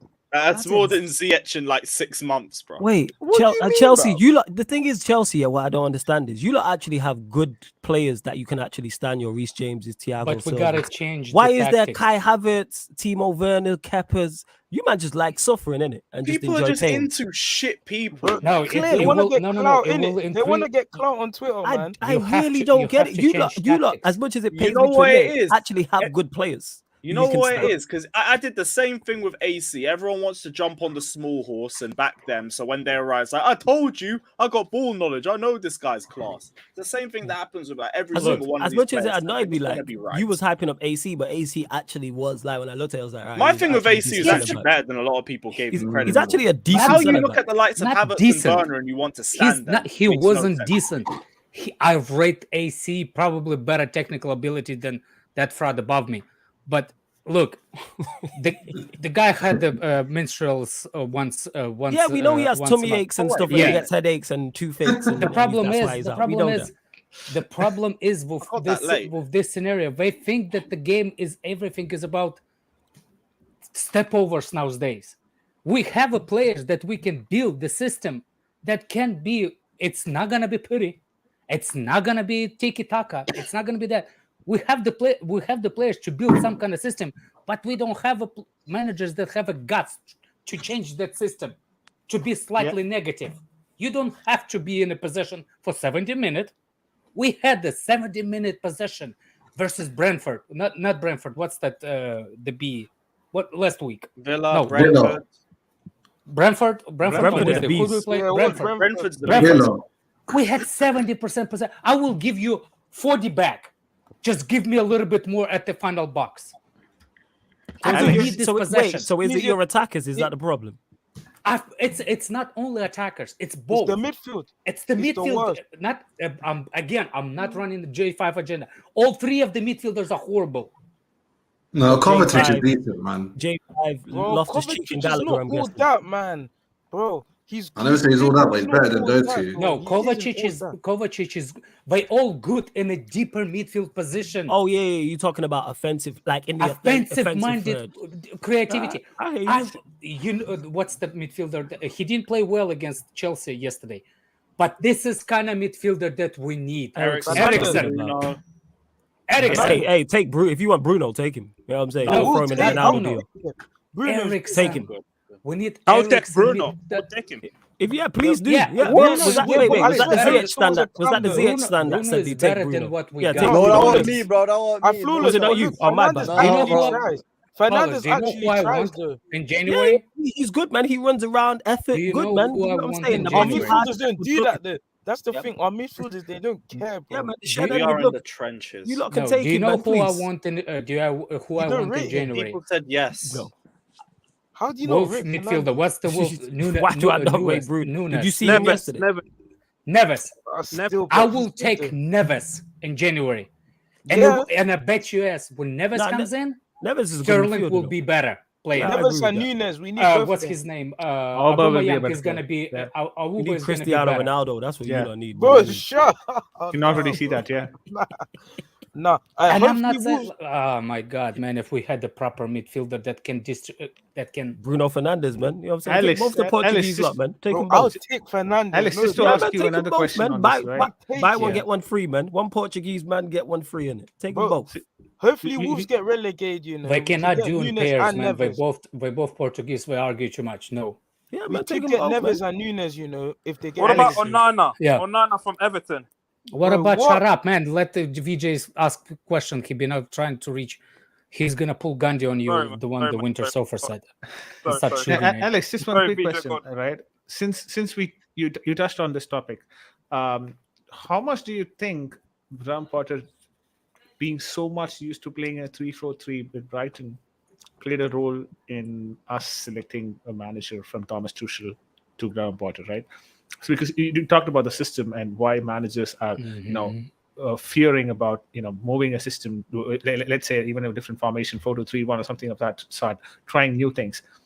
Do you think there is legibly something wrong with the players in adapting to a new formation, like at least Chelsea players? That's probably the reason why we have to, at this point in time, stick with 3-4-3, because right now 3-4-3 seems to be a forced formation. There can be better formations that can be played with this team, is what we as fans feel, but apparently that's not getting translated into how we play in the game. So how much do you think that played into the minds of the board? It doesn't. It really doesn't. Between 4-3-3 and 3-5-2, that really doesn't. It's in game. You can change it in the game. So system or formation, not that important. You can change it in the game. You can see that yesterday. You can change it in the game. Remember, Ten Hag did not make sub. Chelsea had to make sub. Remember that? Yeah. So you can do that in the game. The way we reacted by making a sub, he reacted again without making a sub. All he did is spread Jorginho and Robin Loftus-Cheek from each other. So please tell me, it is on manager to tell him, but it's on players to actually do it. So, for example, how hard it is. Like I'll tell you from the let's say easiest point of to be when you play long ball over the top to Aubameyang. How close to Aubameyang you need to have a player for him to be like as a striker? You need the player to be how close to you when the ball comes all the way from the back, 5 up yards, to you. Maybe 5 yards, I'd say. Okay, exactly. But we Chelsea team, we play him from the wings. So where's the Mount is? Nowhere near Aubameyang to help him. Where Sterling is? Pass and receive it back. Exactly. How he like isolated in the front. Yeah. He's so isolated. Even though you can use Aubameyang is really good. Those couple of balls that went. No. The one that actually went over him into the space and Aubameyang ran into. Those are good for him to fight 1 versus 1. But I'm talking about the ones that the one of Varane got injured. Sorry. That was him. That was him against Obama. Who? You know what I'm saying? No. I don't think he played against us. Is that the run where Varane got injured? The one that you're talking about. Aubameyang ran into. Shut the fuck up. Let him finish his point. Let him finish. I'm trying to tell you, man. That is actually really, really hard for the striker to control the ball, put it on the ground, and lay off to play it. What we're trying to do, this is what we're trying to do. We're trying to control the ball. So when you pass the ball to Aubameyang on the ground, not in the air, on the ground, he can do one touch. Remember the substitution that he made last game on Wednesday, the way Sterling and Aubameyang came in? The layouts between the channels was great. But the problem is, if we get pressed in the midfield, the balls go not on the ground, they go over. And when you go over, Mount nowhere needs to be found because he's not the striker. He's not like a 10 or I don't know whose Mount is. The way he plays, the guy gets the freaking pass everywhere. Alex, that's Sterling nowhere near him. When you talked about Eriksen, the need for Eriksen or any of the attacking midfielders, right? Let's say even Kevin De Bruyne, those guys, help you lay off the ball. Like if Auba wants to do that, they can lay it off to Christian Eriksen, who can then distribute it into the attack. That is not possible without that one air. Exactly what I'm trying to tell you. There's a difference the way those midfielders play. The midfielders that play ball over, I call them rainbow balls. If you're a midfielder that plays rainbow ball into...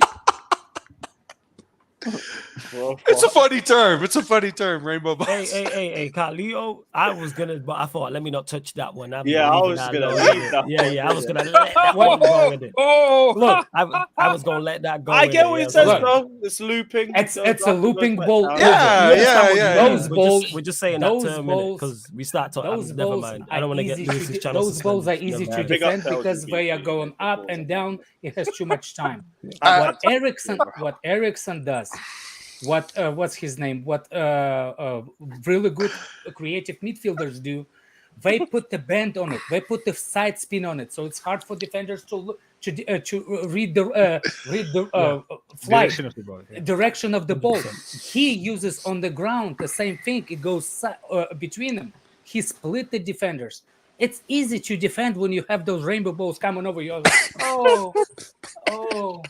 Now I can't get it out of my head. I'm sorry. Alex, let me ask this question because I think you're addressing like attacking midfielders. And I was just talking with Matt Ball and Jesters about this literally 5 minutes ago when we did our podcast. I think Carney, and look, I am not a play the youth guy. I hate people like that because they prioritize players over the club. But with this player in this particular situation, I actually think giving him a run against an attacking mid, I think he's good enough. I absolutely think he's good enough. I mean, what do you think, Alex? Yeah, he's better than J5, bro. I have a J5 agenda, man. Man don't run. Who doesn't have a J5? Why are we talking? Chukwuemeka. Yeah. Chukwuemeka is not. Again, I think he doesn't play in the right position. Why is he doing on the wide? Bro, there's too much over-analysis about tactics and formation, bro. J5 doesn't run. He doesn't run. No, we need Ziyech in the lineup. Look, he tried to chip. He tried to one at a time. Yeah, and I'm going. I'm not one at a time fucking now, bro. Look, man. You know how blood cut yin yang, fam. Go to your habibi, bro. Let me land this shit, man. J5 don't run. This guy's got no kneecaps. He's got no cartilage there. I don't know why he can't run. He's always 2 steps or 1 step away from where the ball's going in between him. My nigga Loftus-Cheek was trying. He was trying. He was dying. He was sweating. While J5 is looking at him like, oh, let me try a Brazilian flick. Let me try a chip pass. Let me try a cross while I look away. And he didn't look beforehand. And there was no one there. I'm like, is this guy? And he scored a penalty. And I have man going, oh, he scored a penalty. I score penalties. My man will score penalties. Anyone scores penalties. That's not a plus. It's not a positive. It's not a fucking positive, man. Why does Jorginho always go to the ball? If he knows he doesn't have the pace, he always get beat and he always get attracted to the ball. He's got no defensive awareness. But that's he's not 1 second behind. He's like 2 seconds behind. Look, nobody said that Jorginho does not have a good attributes, and one of his good attributes is always be available. Bro, he only has one good attribute, and that's penalty taking, and we don't need it. Anyone's good at that. I said I'm good at it. You like the Jorginho standards much, you know. But hey, I think look, even I'm not behind that. Yeah, I think even Alex hasn't gone for Jorginho, but you've isolated Jorginho out of that. I don't like. It's infectious. It's infectious. You know when you're at work and you're stacking the shelf, and you see someone lazy Italian brother not doing nothing, smoking a zoot, you're like, bro. Kovacic working like a freshie, Loftus-Cheek working like a mandem, and he's just there like, okay, see, Loftus-Cheek play well. Chukwuemeka's much better than him. Well. Lewis, Loftus-Cheek play well. I didn't say play well. The nigga's trying. He's trying. He's dying. He's trying. So, look, guys, I have a solution. Merchants now. Lewis. And yesterday, Loftus-Cheek got fouled 7 times. As Jorginho was. Look, Lewis, I have a solution. Times, 7 fouls. None of them were yellows. Jorginho didn't even get. No one wanted to tackle him like that. There was no need to pressure Jorginho. No one tried to take him out. Jorginho doesn't try to beat players. I never say try. I'm just saying there's no pressure. The fact that everyone gives him much. Yesterday they gave him space, bro. They gave him space. Bro, were you not watching the game or something? Do you not see how happy Jorginho was with his Brazilian flicks, with his chip balls? You saw the chat. I was dropping every mistake he made in the chat. CFC OG, just one quick question, right? Are you saying that Jorginho does not? Yeah. Are you saying that Jorginho does not have defensive awareness, or are you saying that Jorginho does not have defensive ability? He doesn't have defensive energy. He doesn't want to. He's like, oh, this brother will take care of it. This Kante's not there, bro. Don't say no one's stacking your shots for you no more. He defends in a different way. Like what you're saying is hit his back twice. That's the two defensive things he does. In terms of him covering ground and closing down, that's not his game. He's a screener. He intercepts a lot. This is why he gets so many interceptions. He was like 2 steps away yesterday from I hear that, but you don't get as many interceptions as he's got, and this is with me without checking the numbers this season. I guarantee you're looking behind. I'm saying this season his interceptions are low. Last season, cool. 2 seasons so he might be playing poorly. Like, he's 31 and he's broken. He's not like a fresh 31-year-old. He's a dead 31-year-old. Yeah, it wouldn't surprise me if he topped yesterday. I'm saying. So apparently, Lewis- Jorginho made more tackles than any other Chelsea player yesterday. Yeah, He actually No, Lewis, you know what it is though? It's because of the way that he does it. It's not That's bull why. crap. It's the stats. It's because of the way he does it. The It's stats because are of the flawed. way It's like he- CompuBox. You know CompuBox say he had 500 You punches. just brought You up read it, he stats had about 500 Ruben punches. 2 minutes ago. But yo, let me yo, before OG, you continue, Alex, yo, yeah, I'm a go dick. ahead. Yo, I'm better than Yo, J5, big up bro. Flawless. Big up Yo, my guy. See you, Lewis, buddy. Congrats on the 28K as well. You get what I'm saying? Hey, Love attaboy, that. Lewis. But we'll that. rearrange Shameless like That's a Tuesday, milestone. Wednesday. Yeah, man. yeah, We yeah. ain't got Calm, yo. enough people. Big up to you. Big up the chat. Big up, Yo, big large up. up all the panelists as well. Jake, I see Yeah, you. yeah. Big up to you, man. Yeah. Let's I want to make one point. Let All right, me add- Alex. Lewis, Alex has a let me- point. Everyone here. Yeah? But Wait, let me land.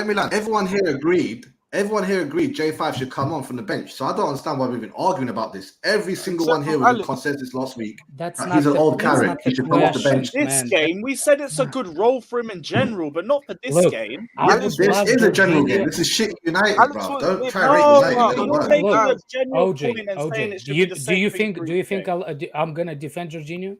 Yes. No. No, no. You are Look, notoriously look. against him. Look, the guy is a fraud. I don't care. Like if he wouldn't start, it will be a good. But I know, but it's not gonna improve us. If he's not start, it's not gonna improve us. That's how bad a team a midfield is. No. Again, don't get me started on that. Look. To answer Carlito question earlier. Yeah. Chukwuemeka, he's good. Why is he playing in the same position beside the striker? Please, somebody answer to me. Because he's 8. Why he's playing out of position? Bro, wait. What game are you watching, blood? I was watching NFL, but thank you for reminding me what game I watched. I watched it twice. Game before that. How come Chukwuemeka was in a more offensive position than Sterling? No, you're right. Actually, yeah. Almost Oh, No, yeah, you're right. I just remember. Yeah. my been point playing is forward the kid is good, but he plays as the same. Why we like to play 8s? Mount is 8. He plays beside the striker. He's nowhere near to be beside the striker. But he plays as a helper of the striker, right? Create chances for the striker. He's nowhere near to be beside striker. Same with Chukwuemeka. Why is he putting him in a position where he's supposed to be playing beside what's his name? Aubameyang. Albanian killer. It's too Baby fault. killer. I'm saying he puts him in the wrong position in the first place. I think Chukwuemeka can pass those balls creatively for the Sterling, for the Aubameyang, for the Broja. But he puts him, and he has to be taking players on. Do you number 8, do you take a player on? No. Guess what? We do have a player. I don't like him, but we do have a player. And he's the only player that Chelsea has that can actually go against the player. Guess which one? It's Pulisic. It's Pulisic. It's Pulisic. Ziyech.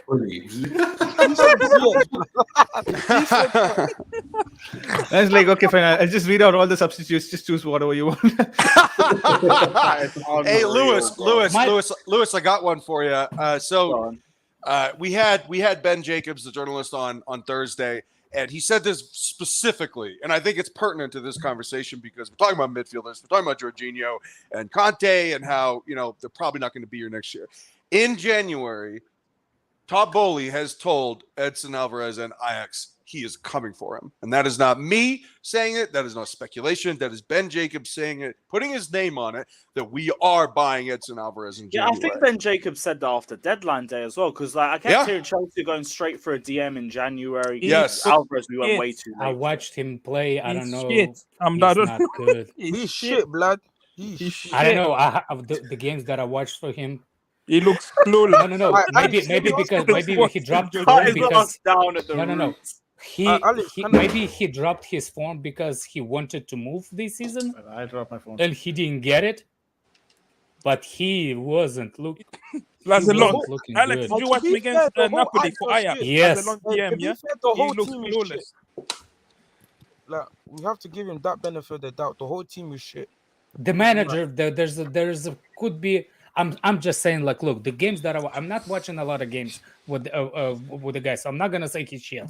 I'm not that good of looking for the, how you say it, to spot the talent, like JCam over here, because JCam is a like talent, 16 years old talent seeker or founder. But I'm not that good. I watched a couple of games. He wasn't impressed. Same with Liao. I watched only a couple of games.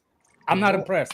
Ooh, But I'm Liao's, dude. Liao's really good. They got my guy. No, I'm just saying that I'm not watching. I hear you. I hear you. To make a point out of it. So for me, look, find me look. I think you could find the Chelsea midfielders that could be more creative. I just think they're still too young and they cannot put this team, because this Chelsea team and everybody that fights for the top 4 or winning title don't have time to develop players, young players, like they think they should. Everybody thinks they do. We just don't have time because we cannot afford draws. Do you understand that? That team that fights for the title or for the top 4, they cannot allow to have draws throughout the season. But how you can expect us to make youngsters progress? For example, when Potter made 7 substitutions against Wolves, it worked. It didn't work against Brentford. We dropped the points. Youngsters, I just can't. You can't develop youngsters. Gallagher for me is good in offensive 8. He can pass those balls quicker than Mount. He can pass them, but I think he cannot actually do it throughout the season consistently because he's too young. Yeah, even Broya can't do it. Even Broya, exactly. Everybody, Broya needs start. I'm happy with his start. When he started, you saw it. Mm-hmm. You see what I'm saying? Chelsea does not have time to play youngsters all the time. Otherwise, we're gonna be Arsenal. Well, I rather be Arsenal now. We're gonna be United, man. Don't buy that. Don't buy that. Arsenal. Rodrigo, come on, bro. Come on, man. I'm joking. Bro, no way. Alex is right. Arsenal, look where they're finishing. They haven't been in Champions League since I was in primary school, bro. Bro, we played 11 fucking games, man. All of a sudden, and I'm learning secondary school right now. So I thought you said you're in college. Yeah, he was in some Wheels College or something, man. You in secondary school or you in college? Remember the Wheels College? He's in nursery. No, in secondary school. I finished primary in 2016, Trump University. Yeah, and I got my GCSE results in September. He's in Hustle University. He's in Hustle University. Fucking Alex is so funny. God damn it, Lewis. 2016, 17. Study Wheels. Year 6, innit? Yeah. And 2022, I start college. I started in it. So you went through the whole of fucking hell. Yeah, you did. That's 5 years. Yeah, fair enough. Jay, why are you giving us a biography, bro? No. I think that levels out correctly. It doesn't levels up with Google how long it takes to go through college. But what do you mean? It's 5 years to go through secondary school. So, I believe that. 2017 to 5 years, damn. Yeah, that's 5 years. Do you think he not come over here with prep? He has a list in front of him right now.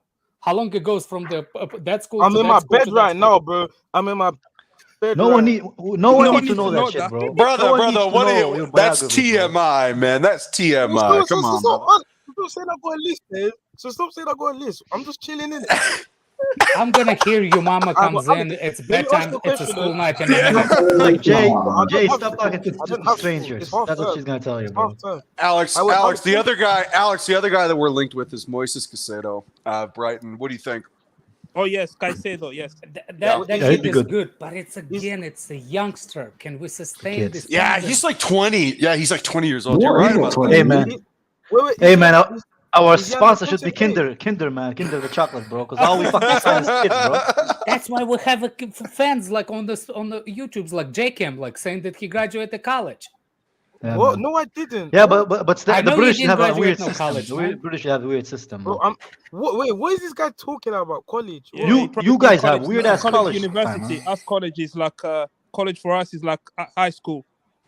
Yeah, college for them is what they have high school. Man. They Yeah, have a it's like weird, high weird school. It's system, not bro. like university. That's why in that's in that's why America, they're you going through guys inflation, bro. 18, Because that innit? system doesn't make any Yeah, fucking in America, sense, man. college is Yeah. like university. Okay. Like, Yeah, see, yeah, we I don't know, that. JKM. I know you know your ABDs. Let's go. Let's move on. That's not grandpa, bro. Wait, Like, did you grandpa, say ABDs? bro, He what's did. your Okay, he grandpa? got Say ABCD. ABDs. Bro, No, you that's didn't like the even know biggest your own own goal alphabet. ever, bro. With What? You didn't even know expertise your in own these, alphabet, man. grandpa. You know that's a sarcasm. I said it on No, purpose. it was not. That ABDs was not until sarcasm. of Sorry, ABCs, bro, man. that You was know not that, right? sarcasm. That was not That's how sarcasm. it works, man. I allow that, bro. That was That's not the sarcasm. dig that he'd not even know his Say your ABCs. alphabet. My Say God, your you alphabet. slow Say your kid. alphabet. Alex, say your alphabet. Alex, say your alphabet. You don't get that? That's No, an I've never old heard joke, that man. before. Oh, I don't That's know, an Alex. I old think you, joke, man. Alex. I think you just got caught. Someone help me. No, Someone it help me. wasn't. What's it, bro? No, it wasn't. Has anyone else heard that? That's or a is it just joke, me? man, and I've been saying it for a long time, man. ABDs, man. You don't know your alphabet. Actually, no. You know what? CFC Times bailed you out. He's bailed you out. Fair enough. Fair Man, enough. Well, I've been Lewis, saying it for a long Lewis, time, man. Lewis, Alex, let me ask Carlito a question. Let me ask Carlito. Jay, shut up, bro. You've You spoken shut up. up, man. Carlito, what do you think about your boy Mount, bro? What do you think about Mount, bro? 2 Oh, goals, are you 11 kidding games. me? What do you think, bro? And this is another reason why I came on, because I want to speak with Johnny fucking Minerals. Next week, I want to have a conversation with this person because he's propagating a player. That's impossible. That That's is impossible. awful. No, Mason Mount is awful. conversation. He is Carlito, you can't have yesterday. you can't have a conversation with a literate person, man, bro. Let's You have can't, it bro. It doesn't work, right. man. Let's have it right. Fuck off. Let's have it wrong. Mason Mount stinks. Mason Mount stinks. You guys need to stop thinking this player is great. He stinks. He stinks. Preach for the back row, bro. Lewis, Preach for did the you back see row, his man. Havertz I talk as well? told. What? His Havertz talk, yeah. Their whole chat was grilling me for saying Havertz was dead because Lukaku at 20 years old, he hit 25. Bro, respect Lukaku to at 20 Johnny's comments and everything, but I silenced all of them last week. Jay, They didn't have a single fucking how do you know? How do you know what Lukaku did when he was young? You were a sperm cell, bro. How do you know, man? Why have to go there, Kai? Why have to whatever, go there? man. Whatever, man. I'm just saying, Lukaku at a younger age than Havertz is, yeah. He had like 25 PL goals or 20 goals. And Havertz, he doesn't even have 20 goals in the PL for the last, 2 seasons. Why are we talking about Havertz? He wasn't even playing yesterday. No, I'm just speaking about Johnny Mineral. Johnny, because this guy brought up Johnny. Johnny was talking about Havertz. Does he want to talk about with His Johnny chat is about Kai Havertz, or he wants to talk to Johnny about Mount? I want to talk about Mount. The Minerals, Don't man. worry, man. The Minerals. Well, he's doing Yeah, a we can calling talk show Havertz again. when he plays next. We don't need to do it now. But it's funny. He said he wants to have a conversation with Johnny. Like, Well, I'm gonna try. conversation. You will fail. Carlito, Yeah. you do realize you can't have a conversation with somebody illiterate, man. Somebody He's who gonna is steal illiterate, Mount can't have a everywhere, conversation bro. with them, bro.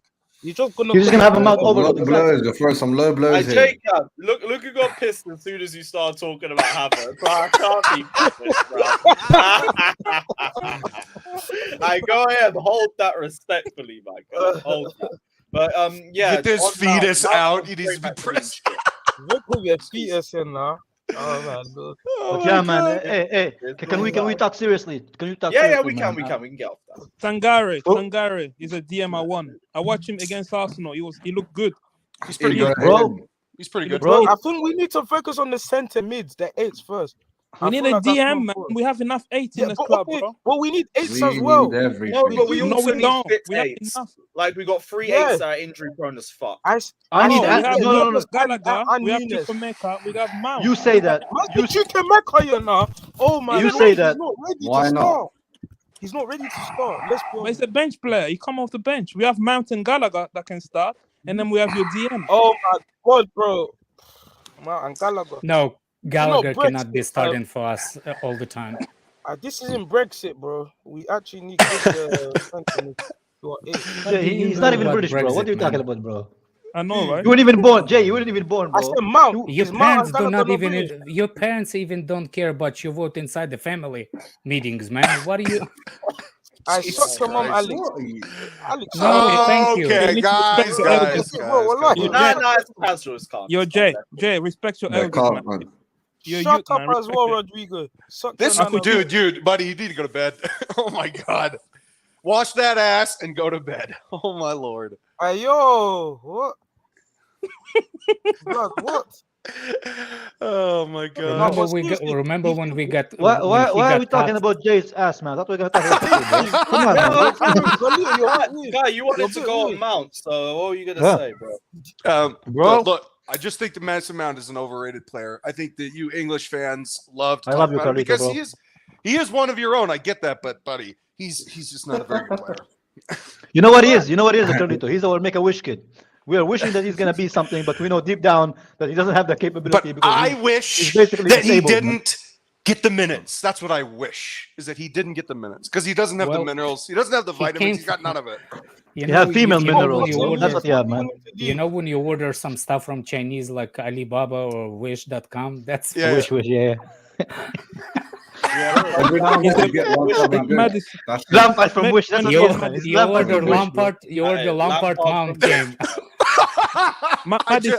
Alex, I just got that joke. That is very funny. His nose got stuck in the box, man. So that's why it's fucking stretched out, man. It's basically Lampard without the talent, bro. That's what he is, man. Who said Madison is what Mount is what Chelsea fan Mount is.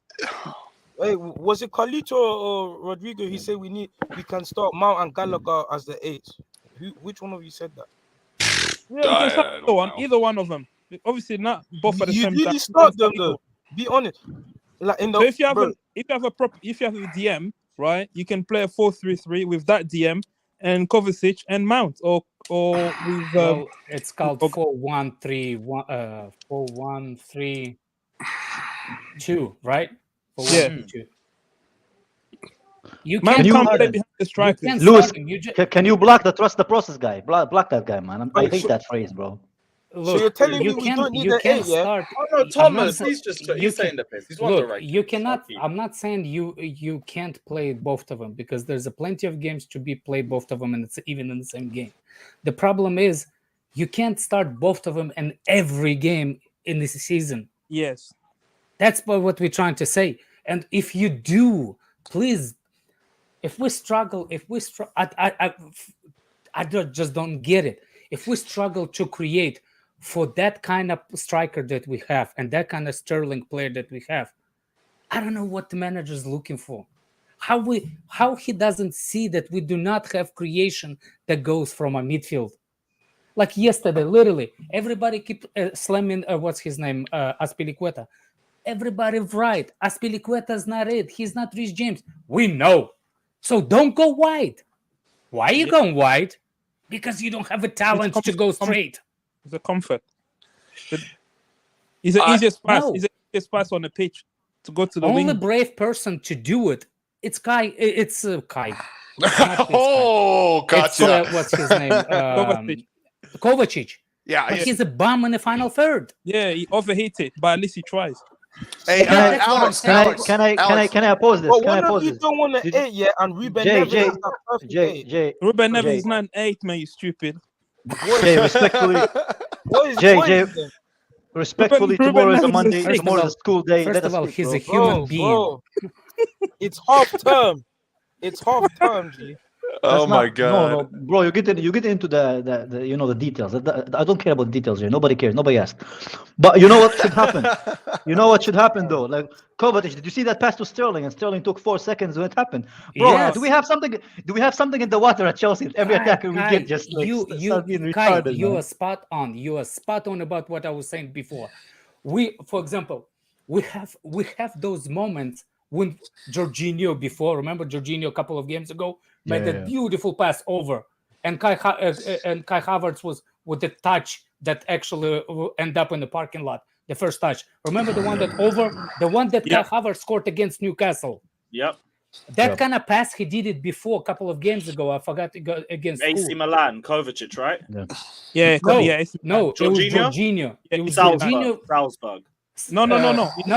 I think it was Everton. I think it was. No, it was Salzburg at home. No. Definitely not Newcastle. It wasn't Newcastle, mate. No, so it happened more than once. You don't know, Lewis. Recently, Aston Villa. It was against Aston Villa. Yeah. He made the pass. It was the perfect pass for the striker, but he's bombed it. And what I was trying to tell, bro, hold on a second. Our midfield does not create enough, But when they create, we have bombs up They're- front. No, Alex. I don't think they're bums. They just have brain farts. They're like, oh shit, a pass. Well, What should I do with it? You stick with your analogy. I'll stick with mine. I think they're bumps. Literally, it's it. No, I agree with you. When I think they're watched massively the game for overrated. the second time, it's Massively it. overrated, man. I think we have attackers in this team who are massively overrated, but because they have nice sleeve tattoos, they look nice on TikToks, you know. They go on magazines, you know. So they drink coffee with white stuff in it, right? Bro, not only they take pictures with donkeys, they do animal savories, you know, very exotic, very exotic. They have alcohol drinks with umbrella on. You know what it's like. I think you know what it's like, Alex. You know what it's like. It's like when you go to a job interview and they ask you, tell me about you, and you tell them about your hobbies, bro. That's basically our fucking footballers, bro. Those are fucking. They're like here for a whole different reason, man. Like it doesn't make any sense. Lewis, I want to pose a question for the panel, if I may. All right, cool. So I am notorious for not liking Azpilicueta. I think he's garbage. I want to pose this because people overthink this game. This game is really not that complicated. I would put Marco Corella at right back, and I would put Ben Chilwell at left back.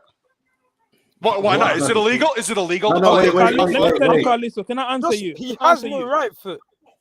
Carlito, let me tell you why. Why not? Marco Corella he doesn't have discipline. Look at him playing as a left side centre back. Look at how he doesn't stay in position. The reason why we were getting cooked again yesterday, because he doesn't stay in position. He loses his marker. So imagine him on the side that he's never played in. I think we need to bring in a kid from academy, Dion Rankin, whatever his name is. No, we're not doing that. We're not doing that. What are we, 10K? What is this? What is this? Alex Goldberg FC? Absolutely not. Absolutely not. Absolutely not. Listen, Carlito, I want to say about Trevor, yeah? I knew we weren't going to lose yesterday. I knew we weren't going to lose, and I knew Sterling's not going to score. I don't know why this is, but sometimes this, superstitious stuff just goes. Chalobah is undefeated. I knew we weren't going to lose. I was like, it's either going to be a draw or we're going to win. Sterling, 1,800 minutes against Man United, no goals. I knew he's not going to score.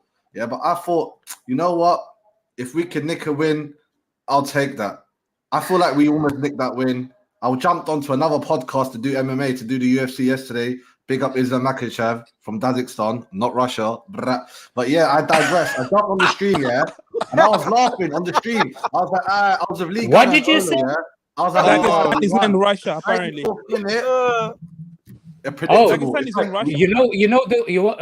What flag was he fighting on? Kazakhstan, fam. Okay. First of all, know how to say it. It's not Kazakhstan. It's Dagestan. Dagestan. That's number one. Number two. What was the flag? It was the red, white, and blue. The red, white, and blue. Soviet Union. Exactly. And that's not France.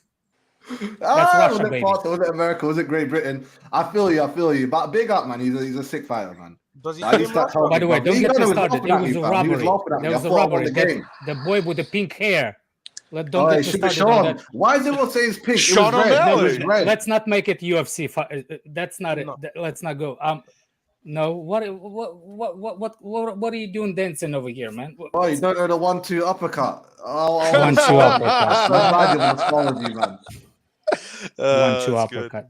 What were we talking about? Marco Corella. Look, I see what you're saying, and I will prove my point again why our players are bum. Over the past 3 years, what's the majority, like, for example, as a position on, like, 3 positions, right? Front, middle, and defense. What do you think man of the matches for the past 2 or 3 years? What's the defenders out of those 3 positions?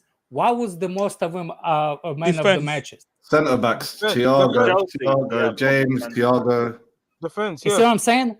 So that's the point. That's the big picture. What we've been missing. Most of our players, most of our man of the match performances are usually comes from defensive players. Oh, I think Mason Mount gets it a lot. Does he? He's got it twice. Yeah, man of the match. Man of the match. Yeah, Mason I'm Mount saying gets in the past all the 3 time. years. Yeah, Okay, that's fair. let's just go by last season. It was Jay's first, I believe. I think Mendy got a few man of the matches. Thiago Silva, Rudiger was getting bare man of the matches. All defenders. Yeah. So I think I don't even remember a couple midfielders getting man of the match, let alone forwards. Kante. Yeah. Yeah, Lille at home forwards, got man of the definitely. match. No, Jorginho got Lille away. I remember that The one. That's Madrid when he actually game, I scored don't that know. non-penalty goal. When did we had forwards? We haven't had a Who's forward called? minute. Bruv, change your name. Whoever's in the bottom left corner, No. change your That's name, Scott. man. Big No. up Scott, bro. What are you Fuck telling this me? fan base. Hey, my name says it all. That is You're gonna get us amazing. banned. Let him cook, bro. Scott, what are you telling me, my guy? What do you want to get off your chest? I've missed like the last 5 minutes of the stream. So if you ended up moving on to these topics, then I'll like correct me, and that's fair enough. Fuck For this about an fan hour and a base. half of this stream, once people got on, the only players to be mentioned were Mount and Jorginho in a negative sense. That's everything that's wrong with this fan base. Everything that's wrong with this fan base. This entire fan base is just built on agendas and extremist point of views. The only person I've agreed with this entire stream, bar Lewis, is Alex. That says something. Wow. That says something. The entirety of this fan Me and base Scott get in just fights all the wants to time, push man. Every single- these bullshit agendas. That's all this fan base want to do. That's all this fan base want to do. Come at the end of the game last night. Yeah, but End of the you're game. too much on the You've move got right now, one man. side. Just your name. You've got one side just wanting to talk FTF. about J5 the entire time and about it's his fault for everything, and the other side just wants to talk about Mount and how it's his fault for everything. Like no one wants to talk about the fact that it's a team. This team stinks. This team has issues. People don't understand that. I'll go back to what Alex was talking about right towards the start of the stream when like people came on. Go and look at this team and how it's set up and how it works. You've got the problem of the forwards can't hold on to the ball. So that puts the midfield under pressure. But the forwards can't hold on to the ball because the wing backs are too fucking rigid. So they don't give support. So they're trying to do everything by themselves. So then they lose the ball because they got no support from the wing backs or the full backs. So then the midfield is put under pressure. And then when the midfield do get on the ball, they can't keep the ball. So it puts more pressure under them. So then it goes back to the defenders. And then they're put under pressure and they look shaky. And then you look at the fact that when we do get the ball, like for as good as he's been recently, our fucking goalkeeper wants to just pass to the centre back, who passes to the full back, who passes to the centre back, who passes to the goalkeeper, and all of a sudden United have taken 2 steps forward and we're under pressure. Okay, People so don't what's the point of all of this? What's the point of what you're saying? What's the point? My point is this fan base deserves the flood. It deserves hell. It can burn for all I care. Okay, People just then want don't to engage put with them. genders Then Is don't engage J5 with them. not nothing shit then? else. Scott, is J5 not shit? I didn't say he wasn't bad yesterday. What, do you but think? no one on this But panel no, wants to bring up the fact he's that not the Loftus-Cheek only was shit one. as That's well. the problem. He's People not don't the want to only talk one. about the For fact most that Loftus people, Cheek shut the fuck up and talking. Probably I've shows the heard money you of the been on bar. this for hours talking. I'm talking now. What? I've listened to you Chill, talk. everyone, let him land. Let him land, please. I want to hear him land, please. Scott, No one has talked about the fact that Loftus-Cheek every time he got the ball wanted to run into cul-de-sacs and run into players. No one. Everyone wanted to focus about the fact that J5 can't defend. He No lost one the wanted to talk ball about in the the fact. defensive Wait, third. let him Ruben. Let him land. Okay, We'll okay, go No straight one to wants you. to talk about the fact. Again, my bad. if someone has talked about this in the last 5 minutes before I came on, I apologize. I missed that. If no one has talked about the fact that Chilwell yesterday, again, rigid, terrible in possession, defensively not great. No one talks about it. No one talks about it. I know, Carlito, you brought up Aspi a little bit. I called that a little bit. But that was the first mention of him. But again, rigid, stiff, offers nothing in the final third. Like, it's the same shit all the time. It's the same people being spoken about. It's pissed me off. Like, this fan base just wants to focus on the same shit over and over again. It's the same people being focused on. It's the same people whose fault it is. Like, look, I'm with you, dude. I'm with boring. you. Look. You guys talk about goal contributions. Ruben almost had a goal contribution for United yesterday because he was doing his dribbling thing in the defensive third. He got stripped. All right, so let's call that. Let's call that. That moment. Let's call a spade on this one. He didn't play well either. You guys don't think that we talk about this shit enough? Okay, Ruben didn't have a good game either. You happy, Scott? He didn't have a good game. Chilwell was clunky, zero end. That's why I said the whole midfield was shit. We need to have a talk about Chilwell. Actually, no. I'll go above it. The whole team. The whole team. Only Chalobah, Kepa. By the way, anybody who says Kepa should have said that or Mendy would have said it, stupidness. That's stupidness. Mendy wouldn't have saved a ton of shots that Kepa did save. Let's be very clear about that as well. That's a rainbow. That's a rainbow float of the ball again. Rainbow ball. Corner. Rainbow ball. It's like a basketball. It's like a basketball throw. You know that you can't jump anyway. By the way, Kai Havertz scored exactly the same goal. Kai Havertz scored exactly the same goal versus Wolves. Remember that? Same goal, same header. And that goalkeeper is actually highly rated. And he did not save it. Do you think Post is killing Cucurella's confidence? Actually, very similar. There is one other thing I wanted to bring up, and actually I've just reminded by a couple of comments. And I mentioned it earlier in the stream, in a comment. The number of people in this fan base that are waiting for players to fail, are waiting for the likes of Sterling and Aubameyang to fail, to have bad games, so they can run their agenda again. And we know why it's because of, I won't say it, but we know why it is when these same pussyholes wanted to defend Werner for 2 seasons and go, Timo, and he was a good guy and he tries hard. The same people who still want to defend Kai Havertz after 3 years of shit. Are you saying? Are you accusing the fan base? Are you accusing the fan base of being racist? Are you accusing the fan base of being racist? Hey, you said it, not me. I'm just asking. I'm not. No, you are the one that brought it up. There is a difference. There is a difference. People can criticize the game he had yesterday and the games he's had the week before. That's not it. It's those that are saying he's been a shit signing. He's our worst signing. He's not working. He was never this revisionism nonsense that everyone does. This revisionism bullshit they want to do with Willian now because he's suddenly scoring goals. This the same revisionism nonsense that this fan base has done for time. I think Sterling's been good. I've got no problems with him. He's been our best attacker. He's been our best attacker. And people are saying he's been our worst signing of the summer. People say a lot of things, Lewis. It doesn't mean you have to listen. Our signings have been I don't want to overall, listen. man. I still have to see it, and it's I don't even want to see that. Look, he dropped the form, but I think he dropped the form because based of how we play, you can drop a form. I think so too. Based of how you set up the team, you can drop form. Yeah, I mean, any team that has to play with Azpilicueta is probably going to be pissed off about it. I mean, let's be Blame real. Tuchel for that. He wanted to renew Aspi when we could have gone for. Yeah, he's a disaster, man. Winter Surfer, damn man, you just taking the shots at everybody today, aren't you? Winter Surfer, I love Andrew. wrong. Are you guys worried about Graham Potter killing Cucurella's confidence? I think dragging him off all this time. I think Cucurella not enough to know Chilwell should have come off instead, but the sub wasn't wrong. Like one of those two needed to come off because they can't play together. Like they just can't play together because they both want to pick up. Not enough evidence. It's not enough evidence for them to play together. No, the thing is for me is they want to occupy the same spaces, and that just doesn't work. When you got two players trying to occupy the same spaces, it's the same argument that like Jester had for Mount and Havertz. Like they can't really work together that much because like. Most of the time, they'll want to pick up the same spaces. It's the same with Cucurella and Chilwell. Cucurella only works with that as a left centre-back if the wing-back on the left side is a natural winger. It works with Sterling. Exactly. It works if Pulisic is going to play there. It doesn't work if you've got another left wing-back. We're playing all this possession, whatever, attempt of possession-based football. We actually worse on counter-pressing teams since Tuchel left. We do not press well.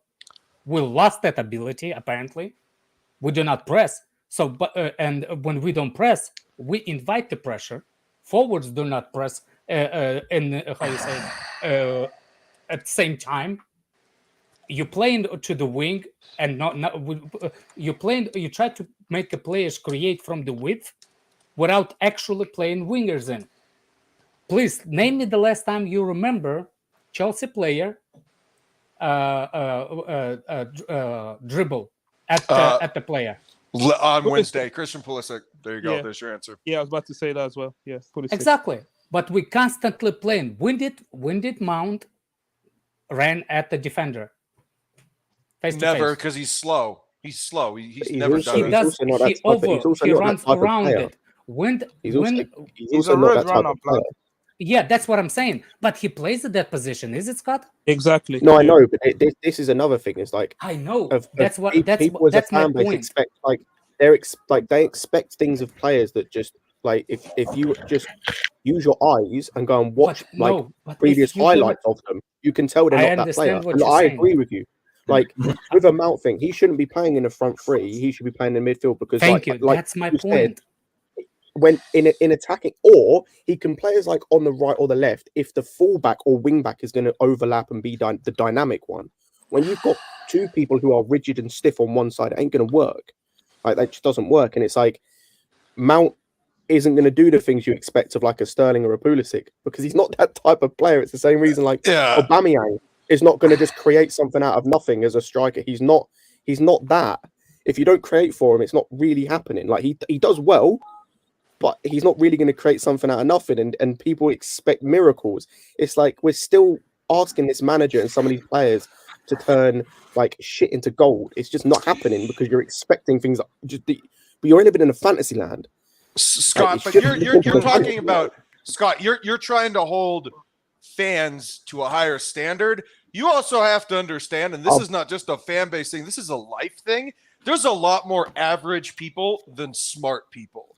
All right. So if you expect all these people, like I won't even say this guy's name, but it said Mason Mount is the most influential player since Frank Lampard and the most exciting to watch since Eden Hazard. When you have people like that say that shit, that when you have people, no, he believes it. No, he fucking believes it. When you have people actually thinking that, then you're holding these fans to a higher standard than they're actually capable of doing. I'm sorry, but not everybody deserves that amount of bandwidth because they're not all that smart, bud. They actually don't know what they're watching. No, I agree. It's just gotten to the point with me with this fan base. Like, the problem is you get that on one side and then you get the people on the other side where it's like the English players, everything that's wrong with this team. It's like, can you not just find a happy medium where both things can be true? Like some of the English players aren't quite good enough, but some are. And some of the foreign players aren't really it at the minute, but some are. Like, just find a happy medium. Like, it ain't that difficult. The one thing I will say, by the way, fan is short for fanatic. Remember that. Fan is short for fanatic. I will say on a more positive note, is I genuinely don't have enough good things to say about Carney and Brozier, by the way. Like, love him. Carney's amazing. He's amazing. Carney is so good at running with the ball. Fuck, he's so By the way, do you think Chukwuemeka should play that high? I think he should play attacking mid like Martin Odegaard. He's doing well though, Alex. He's doing well though. He's got talent. There's not really a problem with him going up high. No, I'm saying like we have players that can play better. Why? It's like again, you play a midfielder into the space that he shouldn't be found. I think he should be outside the box in the middle. I don't know. I think he's really good though. I will say that he's a good young prospect. Again, you don't want to. He's not the kind of player that's gonna put us in the top 4. We need. He's too young to do a game by game basis. But I do agree. I do start to get on the Potter thing. His substitutions are late. Yeah. Yeah, we were calling for attacking substitutions, and it only came in like the 75th minute. And they were warming up time. They were the right sub, but they were too late. Our depth is overrated, very overrated. Yeah, I gotta go, so I'll see you guys. Yeah, I'm not gonna spend my Sunday with all of you frauds, so see ya. Well, it was nice spending time with you too, Alex. Yeah. Fuck you, Alex. CFCOG, Dagestan is Russia. Number 1, learn your geography. Brother. Don't get your what's the name degree in online. Oh, shut up, you man. can clear it up. I wasn't even talking to you, JCam. Go learn your ABDs. I'm coming there one day. ABDs. Yeah. Now you shot. Oh, Lewis, ABDs again. Yeah, no, I get it now. He was It's what we waffling, call bro. dumb people. No, Lewis, the guys in the Lewis. comments backed him. Lewis, Alex is mad that we caught him. We caught him saying ABDs. He's still mad about it. Man, I actually, He's just saying it now to act like he didn't make a mistake. I didn't make a mistake. Sure, you did it.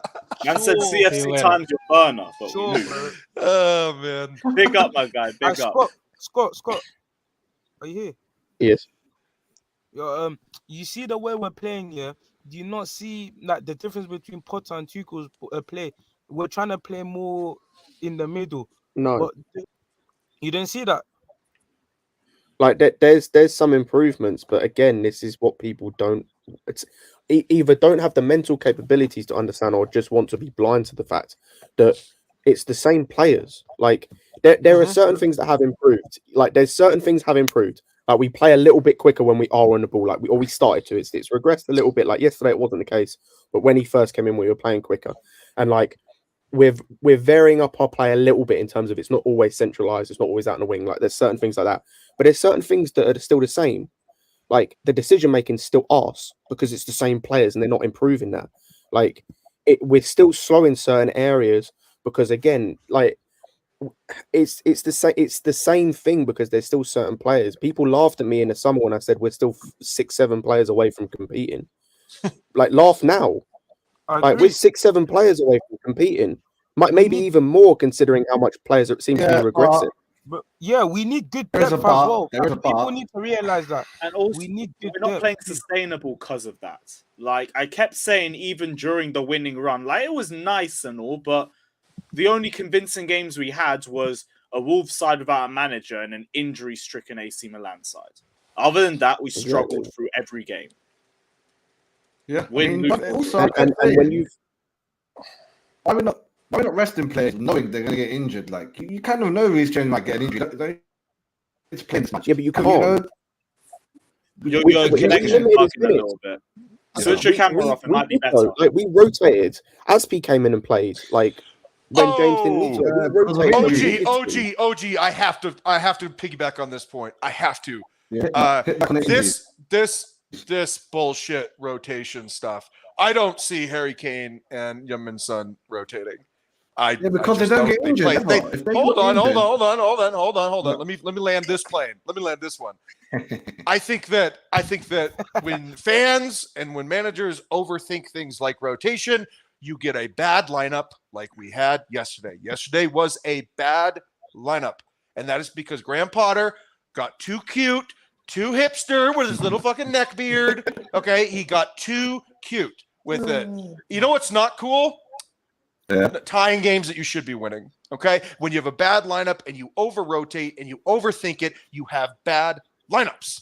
Stop this. These guys are footballers. These guys are footballers. Let them football. This is their job. Can you imagine, Lewis? Lewis, can you imagine modern history? Yeah, but can you imagine going into your office and saying, I want to work for 1 day a week. I only want to work 1 day a week. I want you to pay me 6 figures, but I want to work for 1 day a week. Just games. It's like there's training as well. Like it's a whole week. There's too many games. You know what? I'm not with it. I'm not with it on the rotation. Can I point out using Spurs is a poor thing because their lack of rotation is what messes them up. Rotation is key in periods like this. Like rotation is key. But this is the thing is people are complaining that we're rotating, but then they're complaining when players get injured. Like make it make sense. Like the maths ain't mathing. Like this Bro, we have 3 injury-prone 8s that we are relying on. One's already out in February. The other one still has a recovery from his knee injury, and the other one is just an injury waiting to happen if we keep playing him. Kovacic has to do surgery. You do know that, right? He's just but the problem is he can't do the surgery. Like look at Reece James because we don't rotate. Look how many injuries he's had. I think that's more about his body. His body is pretty big. Because Chelsea always rush him back, bro. And then they rush him back, and then he's not 100%. He gets injured again. And then when he is fully fit, we play him through everything.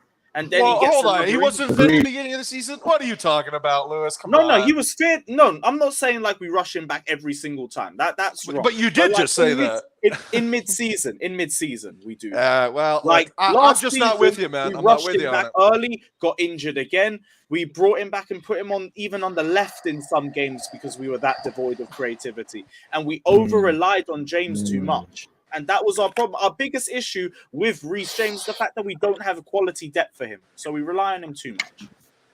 I mean, you know that we're going to try and get Ben Favard. If they want Havertz, we will get Ben and money in return. You say, oh, Christ. I'm not talking about what I want. I'm talking about what the plan is. There is a plan. I was going to say, do you know what? I've almost changed on that as well. Like, whatever the manager wants, I'm kind of calm with now. Like, I don't care if like most of the fan base don't agree with a player. Like, they can suck their mums for all I care. Like, I care what the manager wants. If the manager wants someone and I don't want them, it is what Hey, it is. he could want Rice and want to spend 150 million. Go ahead, bro. I can fuck what half the fan base. It's not, dude. It's not our money. Yeah, it's not our money. It's not even that. It's not even that. Like read my name again. Like, I don't care what his fan base wants now. Like, half of them are a bunch of pussy holders, man. You have crossed the threshold. I don't care. Like, I want what the manager wants. I want what the manager wants. I want what he wants out of a player. Like, if he sees something in a certain player, go and get him then. Because like, if you see something that can make it work, hey, go ahead. Like go and look at some of the players that like Arteta's somehow getting a tune out of Xhaka when everyone was telling like apparently he's shit, but he's getting a tune out of him. He's not like, shit. But my point is half their fan base was telling me was saying he's shit, but Arteta, who I don't personally rate that highly as a manager, is getting a tune out of him, and he looks quality now. But it's, I don't care what this fan base wants. I care what the manager wants. I just don't think you should have ever cared about what the fan base wants because most of them are morons. I'm not going to take advice from people I don't respect. Come on, man.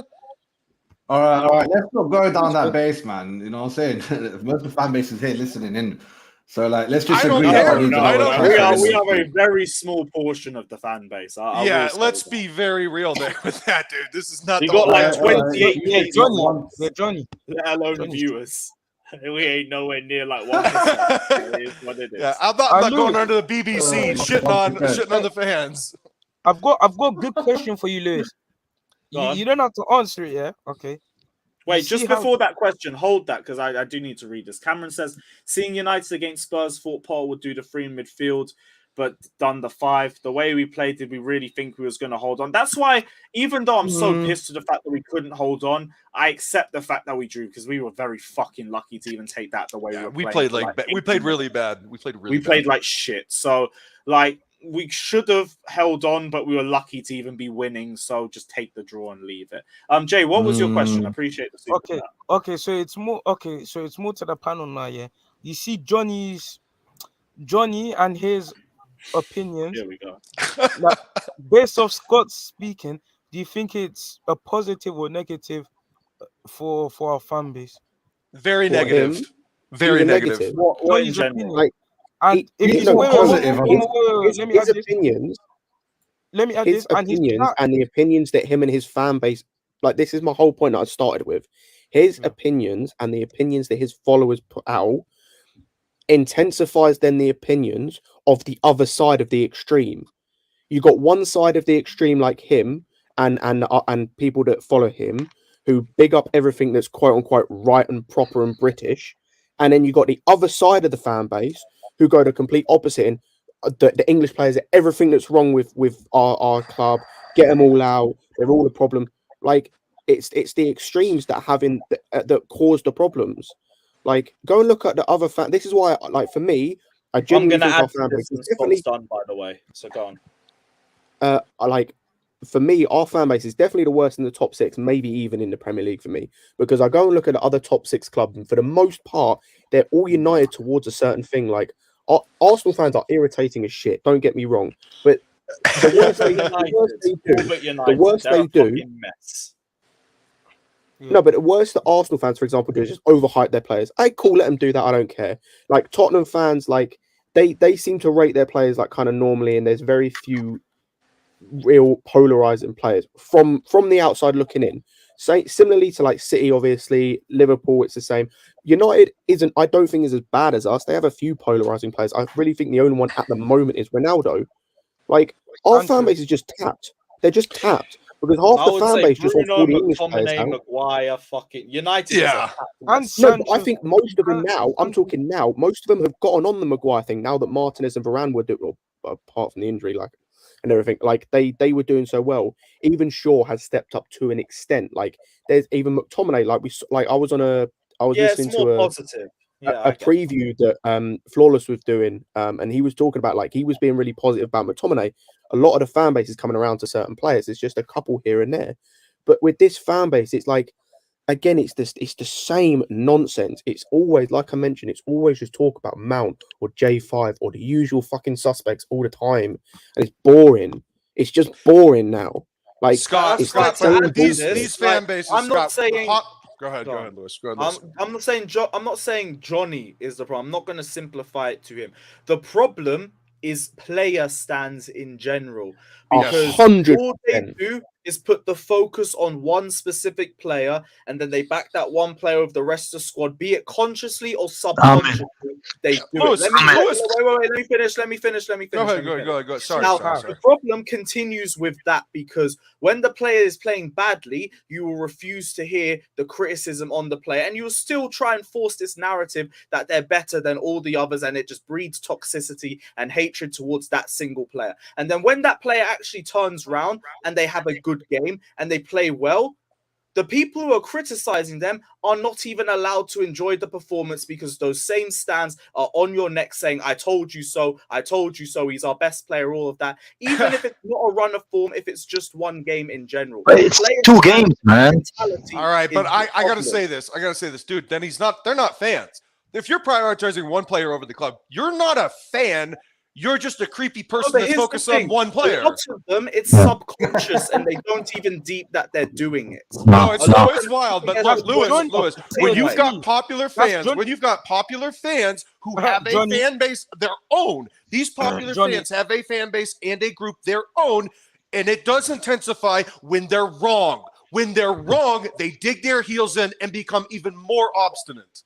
And this is the constant problem, because even I was a massive AC stan at one point, but I will always say Me too. That's an understatement, bro. I was the first to admit when he had a bad game. I would come out and I'd say he played like shit or this and that. I wouldn't sit there and hide the performance and say, no, it was because the team was poor, or it was because of this guy letting him down, or bullshit like that. But the problem is the focus becomes only on one player, and it doesn't become around the entire club. Yeah, and this exactly. It's just player stands everywhere, but no one's talking about Chelsea in general. If the player's playing badly and they're hindering Chelsea's performance, they're not talking about that. They're talking about how the player's being let down or some bullshit. Yeah. Stop talking about the players and start talking about the club. And one of the biggest things with player stands, I'll say one last point and I'll let you go. There are 2 things. Number one, on player stands, they're a cancer, and I look forward to the day they die. Secondly, the biggest thing about I don't care, bro. I'm on one tonight. I'm on one. I don't care. But yeah, with these as well, a massive problem with these player stands is none of them want to admit there's an agenda. None of them, whether it's an agenda for or against the player. I'll happily admit, right, I have an agenda against Pulisic. Like, I just do. Like there's a lot of things about the way he's been as a person and about the way he's played. I just have an agenda against him. I accept that, and I accept that will then mean that stuff I say about him is probably a little bit skewed. Like, it's a bit skewed because I'm going to see it through rose-tinted spectacles. But I accept that. So many people will just speak like, nah, this isn't an agenda. Like, this is just how it is. No, just accept that you either have an agenda for or against a player, and it's fine. Like, that's not a bad thing necessarily. It just means that we know we have to take everything you say with a pinch of salt, because you're. Can I just say something? Can I just? Well, one second, Jay. But the reason we spoke about Mount today wasn't really because we were like kind of have an agenda against him. We just spoke about the Jimmy Floyd comments about them, Scott. What did he say? Lewis, do you have it? Basically, I don't remember. I have it on my. He said he none of the other attackers got spoken about. No one talked about the fact that Pulisic came on the pitch and did nothing. No one talked about the fact that Sterling had brain frost the whole game. No one talked about the fact that Sterling was just as clueless in terms of creative as he was. No one talked about the fact that Aubameyang's touch really let him down yesterday. No one talks about that. It's the same players that get focused on. That's my point. Is no one talks about the forward line when they talk about creativity. No it's the way. same He's person. doing that. Go. And this is the problem. This is the problem. Like, I'm not like I literally just said there, Pulisic wasn't great when he came on. He obviously wasn't at fault for the loss, man. Man played like 15 minutes. What the fuck are we talking about? Obviously. Bro, and it's everyone but Starboy. Everyone talk about the manager. No one talks about the manager. No one want to talk about the manager. Hang on. If you want to quote unquote blame, if you want to quote unquote blame anyone for what happened yesterday, blame Chilwell because he was the one who lost the man for the goal. But that's my point, is no one does want to do that. It's the same rhetoric. It's the same people. It's the same nonsense, and it will never change until player stands. And Andrew's right. I don't mean the actual people. I mean the concept. The concept of player stands needs to die. It needs to die. No, Scott, you were kind of spending the first time the people. Let J-Cam go. Let J-Cam land, and then you can go.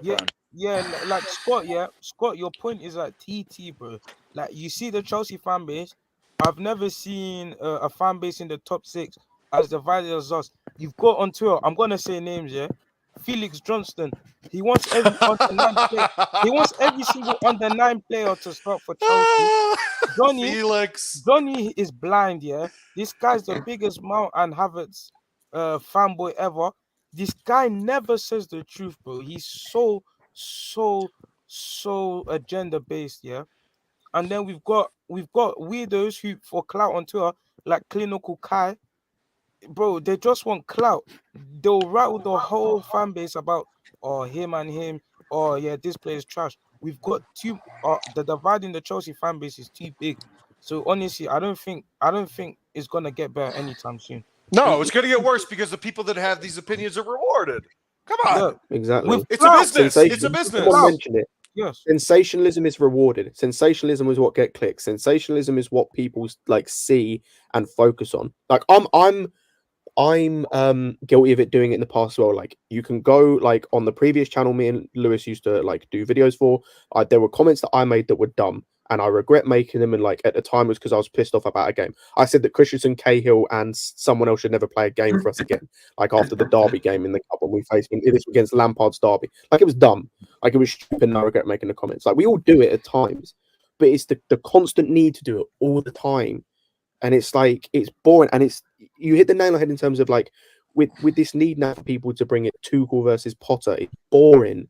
Like, this guy is not our manager anymore. Like, I was sad that he was sacked, but move on, fam. Like, we're going to be in like 2033 and still talking about Tuchel, like how we miss him. Like, Scott, but respectfully, bro, Scott, dead. you cannot conflate everybody into this thing though, because I'll tell you what, I work for Worldwide Chelsea. I am not one of these fans, so I do not want to be included in this bullshit. I do not. Right? I am an honest person, and I'm pretty straight shooter when it comes to evaluation of players. So you cannot say this about everybody in the fan base. You cannot. Oh no, it's not everyone. It's just a large portion. I've just gotten to the point where I'm just going to say the fan bases in general. That's fine. Just I got like you. Annoyingly, The the good minority is outweighed by the dumbass majority. It's annoying, but that's just kind of how it is in a minute. Yeah. Well, the majority spends their money on Chelsea. Let me check what Johnny's saying on the stream right now. Oh, God. You see, with J5, already gone. Why do you guys care what Johnny says? Why do you guys care? I never get it, man. I don't get it either. But it's what it is. That ain't cool, me. bro. Raf, Vivel isn't done yet. I don't know whether it will be completed or not. Haven't really heard too much on it. But if I hear anything more, I'll put it on the. I'll put it on one of my big up. Yeah. Back to my point, yeah, Johnny's chat is cancer, blood. Like, Lewis, do you remember when we were I silenced him in like an hour. It's all everybody was just chatting shit to me. They're all atting me, yeah. When I was saying comparing Lukaku and Havertz, Lukaku played less games than Havertz last season and still outscored him. Lukaku in like many seasons, in one season has scored more than Havertz's whole PL career. And then these guys are chatting bare shit, or like I'm not gonna say on here. They're just chatting bare. But like, why do they not see their agenda going through their yellow teeth, blood? I don't understand. It's like honestly, yeah, I'm young, yeah, but these guys are probably all old. I don't understand these guys, man. Like, They're mentally ill. What do you don't understand, man? They're mentally ill people. Because why are these guys so agenda based, bro? Are we not? It's because the reason why is because when you are so like Ethan, Havertz has no work rate. He wouldn't have done shit. But we move. Okay. When you're so blinded by something, it's like nigh on impossible for you to see sense and logic.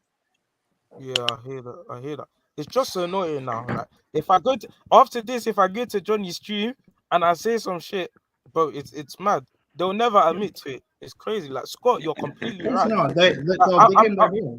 I'm with Scott. I'm completely done because as much as we'll say the truth, people are going to make it out like you're stupid and you don't know what you're talking about. So, bro, yeah, like we really can't win here, can we? We just can't. No, I feel like I'm winning. Jay, my guy. Jay, idiotic people are the most difficult to debate with. Yes, because we're back. They're back in Havertz. Like, let's be real. We know he's not going to this season. Like, let's be honest. This guy's not gonna be some next Superman and start performing. Like, let's be honest. We all know this. He will not perform. But for some reason, these guys are saying Havertz this, Havertz that. Like, especially Gem as well, man. Like, Gem was giving. Havertz stands. If they don't hear it now, they never will. So I don't. Like, Gem was throwing you some shade, Lewis. Like a little bit of shade. Remember on that stream. Like, I just don't understand. I mean, look. There's some validity. There's some validity to this comment about Goldberg. I can tell this to Joel. He's got to be shown. Joel, no, he's got an Arsenal happy. It's cool. I understand. Oh. Give Lewis his new Ozil. Yes, he is. They're both ghosts. Well, thank you for the super chat. Ozil was old, bro. Relax. Well, I can't lie. If Havertz even had 50% of Ozil's passing range, we would actually be going somewhere. Lewis, look at Johnny's stream right now. Look what they all said. Oh, let's have it right. Yes, let's have it right. Let's have it right. Bro, mentally challenged. No, but this is the thing. It's the same. No, but the problem is it's those people are the problem as well because they enable this nonsense. This is the problem. People enable nonsense instead of just letting it like this season for me. Like, this is a bit of a tangent, but this season for me is just a write off. I don't care this season. Like, I know I've been quite negative so far this stream and I'm pissed. But like after this, I'm just literally I don't care about the rest of the season. Don't care about the results. I'm gonna just run bants. I think just run bants and enjoy life. Like, who cares? Who gives a fuck? Like, that's all I was doing. Literally, after the game yesterday, I did not care. There wasn't an ounce of me. There wasn't an ounce of me that actually cared or was angry. I just wanted to run bants. I literally just wanted to run bants because it was funny. For me, I just accepted the standards of the club right now, man. The standards that we have right now as a fan base. I don't care enough about any of this. Like stop enabling these people. Just run bands and enjoy life. Who cares? Look, some guy was just trying to show up in the chat because I said the truth. Oh, you can't win, bro. Scott, I've been doing that since pre-season. I don't know how this. Yeah, but Prime, you're a negative fuck. That's why, man. Because I don't. Can I finish talking? Thank you. It's like all the trivial stupidity in our families. Just don't care about it. We're gonna end up getting top 4 anyway. All this. No, we won't. It's not. Nothing is guaranteed. No, nothing is guaranteed. Can people? All right, cool. Can people stop interrupting me? I don't care if you think that we're not gonna get. That's irrelevant. I disagree with you, Brian. That's cool. I don't care. All this little stuff that happens in between. I disagree. Or the little losses and stuff. Like, to me, it doesn't For me, it's trivial. Doesn't matter. We get through the season and then we go again and figure things out next year. But that's the problem, though, isn't it? That's the problem, though, because the standards are so low. We accepted it, man. We accepted this. I'm not accepting it, but personally, you are accepting it, man. No, I'm not accepting it, but there's nothing I can do right now. Yeah, there's not. I mean, there is something we can do, but. What right now? What can we do, bro? Can we talk about this Cucurella and Chilwell thing? Can we talk about? Look, can I just say this? Yeah, like, he plays Cucurella as a fucking center back. Then he bitches when he has a bad game. Then he watches fucking Chilwell just reeks that fucking left back, and he keeps him there, man. It annoys me, man. I agree with you. You're going to be annoyed for a long time, pal, because those players are And gonna we stay will here be for like 10 years.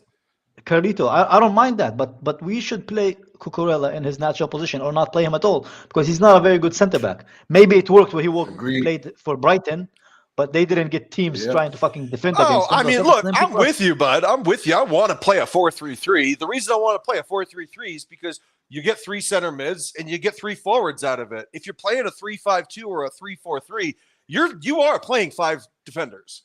And that takes away either a forward or a center mid. And I just think anatomically, it doesn't work with what we want to do. I want to play a 4-3-3, but guess what, dude? We're injured all the time. It kind of No, sucks. but I mean, I would rather play Cucurella in the position where Chilwell is playing now rather than play him as a fucking center back because he's not a center back. And I think the same way that Reece is not a center back. They're not center backs.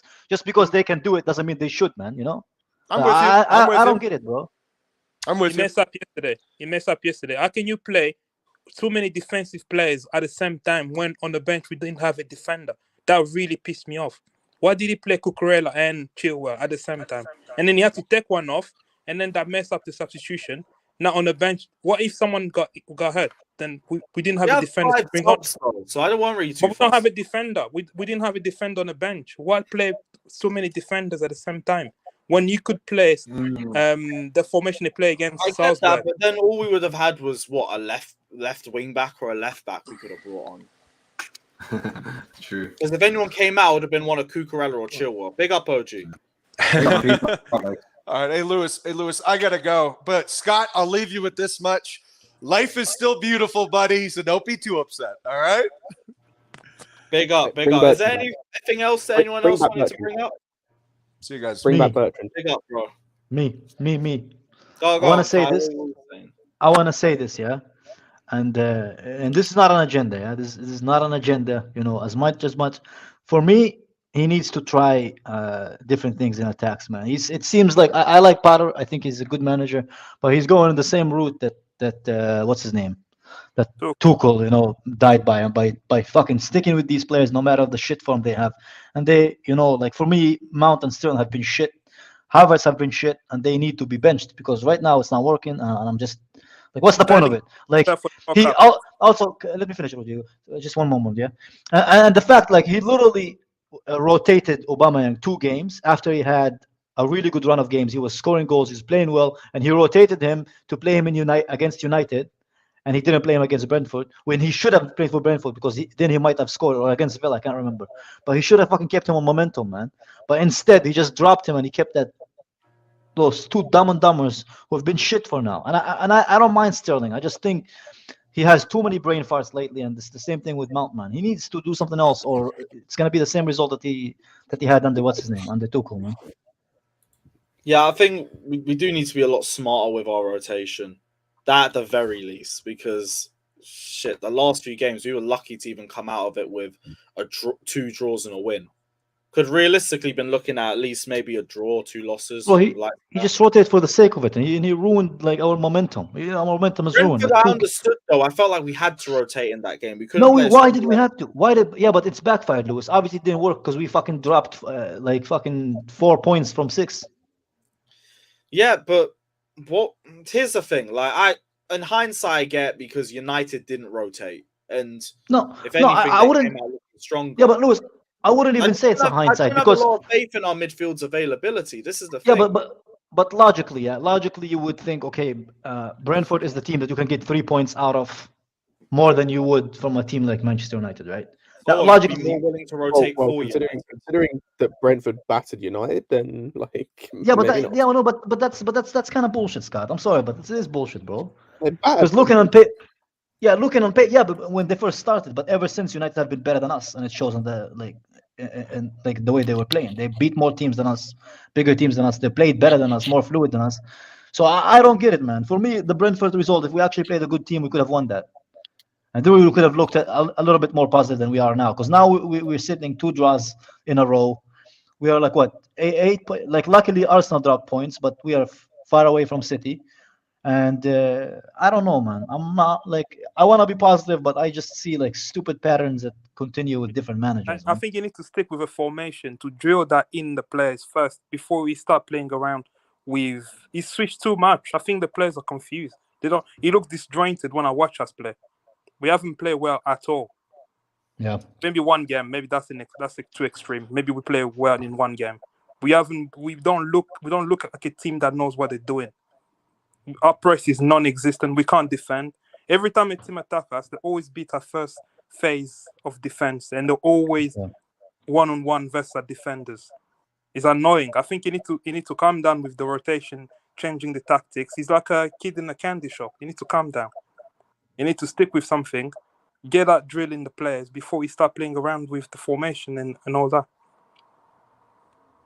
Because it's cost us. I think the lineup has cost us the Brentford game and the United game. Nah, I think it was the individuals against Brentford. United, maybe if we played three in midfield, we start the game better off, but I never thought we were in total control of that game, even with three in midfield. So I don't know. I think it's more the personnel to me. Potter, my biggest issue is just the timing of substitutions. Like, I'd rather we be a lot quicker with our subs rather than waiting 70 minutes for our first attacker to come in. No, the thing is, I understand the clearly subs. Sterling and Aubameyang aren't working. Mount isn't It's working. It's not just that though. The thing is, and this is where the whole sub thing. I think this season it changes. The fact that managers can make 5 subs, but they only have 3 stoppages in play, not including half time, obviously, to do it. I think is key. And the fact that he had to do 1 stoppage for Kovacic, he had to fix that. You've got 2 stoppages you can make to make 4 subs. And you've got 4 subs you can make. So you've got to work out when is the best. Like, because if you just go, okay, 3 stoppages, 3 subs, you've missed out on making 2 subs. Like, you that's the reason I was saying timing that right. Playing 2 left back in a game where he could have played. Yeah, now I get you because of the ripple effect. Okay. Yeah, because that makes a lot more sense. And it's the same thing with like in the Brentford game where Gallagher had it was Brentford where he had to Gallagher had to come off. Was it? Or was it Villa? I can't remember. No, Gallagher. When Gallagher came off, that's a stoppage in play. So then that's 1 sub we've made. So then you can only do 2 more stoppages. So it's like it's about what it's not so simple as you stoppage sub. Then it's like, do you do a stoppage now to do 1 stub, but then you might have to do 3 subs later on, and is that going to disrupt the flow of everything? Like, it's trying to manage that. So I get like why the subs are a little bit later, and I still think the subs came on with ample time to affect the game. They just didn't really. Like, not enough. And that's just because the whole team has a problem. Like, there's too many holes in it. Pulisic and Broja came on and we were better, but it still didn't really lead to anything. But yeah, like, they were better, but they still didn't really affect it in any way. Like, Pulisic picked the ball up a little bit, did a couple of dribbles, was fouled a couple of times. That was about it. Again, Broja picked the ball up in a couple of nice areas. Didn't really amount to much. Like, it was okay without really being threatening in any way. Like, the only one I thought who actually brought a bit of threat to their play was Carney. Like, he was like the only sub I really thought. And actually, Kovacic as well, to be fair. Yeah. Can I just say that, like, like honestly, like when Potter came in, I expected more of a change in the team than he actually did. Because for me, like, sticking with that same fucking formation, I don't like it, man. Yeah, I think it should be more risky, you know. It should be a little bit more risky, because if it didn't, and what's crazy is we're having the same fucking issues, man. Like, why don't they just give Zakaria a movement, a try? If things don't work out. Yeah, and one more thing. But who in our team showed it though, Scott? Like, I don't know, man. I feel like they're sticking with these. This guy is just that bad. Like, if he's not fancied over the likes of Carney, like, I like Carney, but if Zakaria can't get minutes over him, if he can't get minutes over Gallagher, if he can't get minutes over all these man, maybe there's maybe there's it's other a him things. problem. Yeah, but there's other things you could do in this team rather than just play players based on their popularity in the fucking backstage. Man. No, but where does he play though? You don't think there's any changes you can make in that team, in the attack or the midfield, or whatever? Not really. Not that's going to affect anything. I massively disagree. We've played like what 5 different formations this season, and it's like the thing. And he played the same personnel in most of them, though. He played the same personnel in most of them. And again, you're limited by some of the options. We can't play a system where, like, I think you can play a 5 at the back system that works like we did against Salzburg, where you have Cucurella as the left centre back and then a winger on the left side. The problem is you can't play that because it means our right wing back is Dave, and that's a limitation. Or you play another winger on that side, and then it's massively weighted towards attack, and you leave like problems defensively. Or maybe you go a 3-man or a 3-man midfield. You go 4-3-3, but then as we saw yesterday, defensively, then a few holes open up. Like we can keep switching the formation, but ultimately there's just going to be holes regardless of which formation you play. Like I said, he's played a 4-3-3, a 4-2-3-1, a 3-4-3, a 3-1-4-1-1, or whatever it was, a 3-5-2, a 3-4-1-2. Like, he's played like 5-6 different formations, and there's holes in all of them because of limitations with certain players. That's just how it is. But I think there's a lot of this due to the fact that he's not very he's not a world class manager, right? Like I feel like he's being a bit too safe with his choices and what he does. Because I feel like if there was more of a world class manager, like, I hate to use this, but I would use Conte in that instinct. When he came into Chelsea, he did a more. Yeah, he is a world class manager though. He's not world class. He's not world class anymore. But he's okay. But he's at the time when he came to Chelsea. When he came to Chelsea, he literally wasn't scared to bench most of like the players that we had because he knew he had an idea in mind. With Potter, I don't know what his idea. What is he trying to do? For me, it's everything is based on that team. It's based on popularity. Oh, we have Jorginho there. Oh, let's play Jorginho. He's popular. Oh, we have Mountain there. Let's just play him. Even though it's clear these guys have. I am like 100% sure if these two guys stop playing for Chelsea, I think we'll improve. I think both of them are limitation. You can find some. You don't have to play with the 6. You can play with two players around them. It's not like we need Jorginho. We did that with Kovacic and Ruben Loftus-Cheek, and people and it was good. We didn't have control over the game. Yeah, but that's because we played only with 2 midfielders and the other teams played with 3.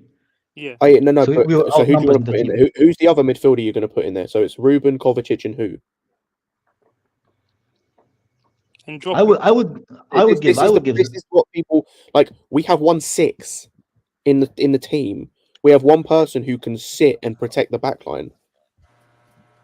Yeah, but for me, the main issue for me, and I know people will call it an agenda, I think Mount needs to be benched. I think he's not creative enough, and I think he ruins our attacks. And it's not only me. It's Hasselbank said the same fucking words. So you can't call it fucking agenda. I think this kid needs to fuck up from the lineup and let us try something else. Because he's been shit this whole season. Don't blame him. Blame the manager that keeps playing him. No, I'm blaming both. I'm just saying. Like I don't care what people say. Oh yeah, he's been good in 2 games. We played over fucking 14 games this season almost, and it's not working out. Stick with one formation, one style. Drill that in first before he starts. Bro, he has more. He has more photo shoots this season than goals, man. Like I'm not. It's like getting ridiculous, man. And it's not me trying to be funny. It's time for us to try something else because we are going down the packs. We're getting further and further away from Arsenal, and it's like I'm barking like on the same fucking tree. But it's like I get it. You like him. It's Mount. Yeah, he's English. Blah blah blah. But he's not good enough. I'm tired. He's not good enough. Him and Jorginho are issues, and I'm tired of people saying, "Oh, it's only Jorginho is the only issue." No, he's not. Would Mount start for City? No fucking way. Would he start for Liverpool? No fucking way. Not as an attacker. Why does he? Why does he for us? If that's what we're aiming to be, I don't get it, man. Can I ask a question? Because everyone on this panel know or should know my opinion is on Mount. But okay, he doesn't start. Who starts ahead of him? Many would start ahead of him. I would have. Gallagher. I'd give Gallagher. Hang on. Okay, hang on. No. Because we're not talking about Mount as a midfielder. Like where he's playing at the moment isn't as an attacker. So who starts ahead of him? Mount, yeah, but Gallagher plays his best football. For me, but Gallagher's not an attacker. He is an offensive 8. So he works. Didn't we play him in that sort of position against Wolves, though? I don't think that's his best position personally. But again, okay, so who replaces Mount in this team? Because I know what you're going to say, and I have the exact same argument that you just used for Mount. I would give Pulisic a chance. Okay, Gallagher was the right mid against Wolves. You just said we can't focus on the fact that Mount had a couple of good games, but all we've seen from Pulisic is a couple of good games. Yeah, but he didn't have the chance though. It's completely different. If a guy is given, I just want Pulisic to get given Mount, a run, Mount and then we can all of a sudden Mount improved. So this is the thing. He didn't fucking improve. When did he improve? He didn't improve. As soon as Potter came in, his game improved.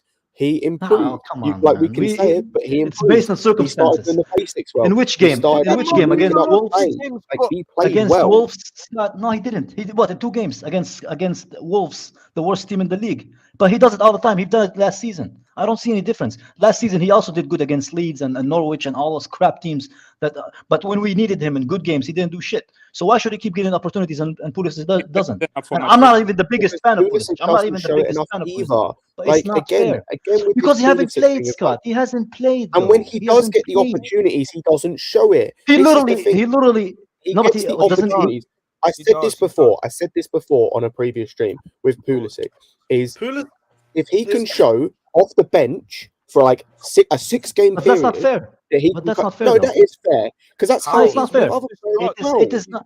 It's not fair though. Why should he? No. Can I just explain myself? Why should he prove himself out of the bench when somebody else who's playing week in and week out is dropping 3 or 4s most of the time? Most of the time, it's not fair. It's not fair. Pulisic deserves the level. I mean, Havertz deserves the level of minutes that he has, but Pulisic can only get 2 starts. Havertz all here because man has not had a good game the whole season. Like he's been garbage the whole season. And he still played more than He's probably had the second most minutes out of any attacker. And Pulisic that is fine. only had, My point is not on 2 Havertz. starts, and the other one was as a second striker next to Sterling. Like neither are going to do anything like that. Yeah, but that's my point. Like, Scott, don't get me wrong. Don't get me wrong. Yeah? He's not ever going to be the I'm not saying answer. I'm not saying he's. But there's a reason we're looking at Uncool. No, I'm saying now people will say I'm defending. The thing for me, stink up. The thing for me, and why I understand Mount starts, and why again this is like you're just replacing average with average. Like at the end of the day, it doesn't matter. You're just swapping average pieces. Like that's all you're doing. That's not the point, though. If you're giving a guy chance over chance and he fails over and again, unless he's playing against 10 men or the worst team in the league, and one guy who wants to actually play and we're not giving him chance, and then we're crying that this guy is dropping stinkers, then what's the point then? What's the point if one guy gets like all the game time he needs and he still doesn't get shit out of it? And the player who, but by the way, Pulisic has like 2 goals already, man. He only played like what, fucking 200, 300 minutes since the beginning of the season compared to Mount's 800. So there is something to say there that he at least needs the chance. Scott, I agree with you. None of them are a solution, but at the form that they're in, guys' numbers. Ugh. At the form that they're in right now, something has to be done, though. That's my point, man. Hey, go AM, where are you? Get out here, bro. We know this, man. Like Havertz is just garbage and needs to leave like straight away. The thing with me with all of this and 5 games per contribution. Like, the thing with me with the Pulisic thing as well, and my biggest thing on him is this is the 3rd. You could maybe even argue the 4th manager in his career that hasn't fancied him as a starter at least. Like sooner or later, you see a pattern emerging where 3, maybe 4 managers don't fancy him as a starter. Maybe you have to start looking at there is a reason for that. Yeah, but he has 1 goal and 1 assist this season, playing less than 300 minutes and starting none. And all of those came from 15 to 10 minutes matches. And that is, and you know how many goals Mount has this season? 1 goal, 2 goals and 2 assists this whole season. Playing almost 700 more minutes. So you understand why I'm saying like at least he should be given. I don't care about GNA. I genuinely couldn't give a shit. I care but about. Yesterday. Yeah, if we speak about yesterday, he created 1 chance yesterday, Scott. 1 chance he created yesterday. He misplaced the ball 6 times. So what's the point of him starting? Just because he's from the academy? Why can't we give someone else a chance? Like Mount is useless, bro. No, I wouldn't say he's useless. I just don't see why does he get the chance over Pulisic? I don't get it. Because you could say he works hard, but lately even the hard work that he's doing is getting him nowhere. He's just losing the ball most of the time. Pulisic, when we see Pulisic play, he actually takes on players, and we can see the danger. We go more up with him attacking. Mount, he takes too long to release the ball. He doesn't create for attackers. So you're right. And one question, would you guys take Prime Mount or Prime Dele Alli? What? Who cares? They're both different positions. No. Prime Dele Alli or Prime Mason Mount? Neither.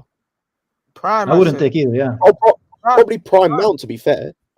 Nah, Ali. I would probably take Prime Mount. I wouldn't take either. What is Prime Dele Alli going to bring to this team?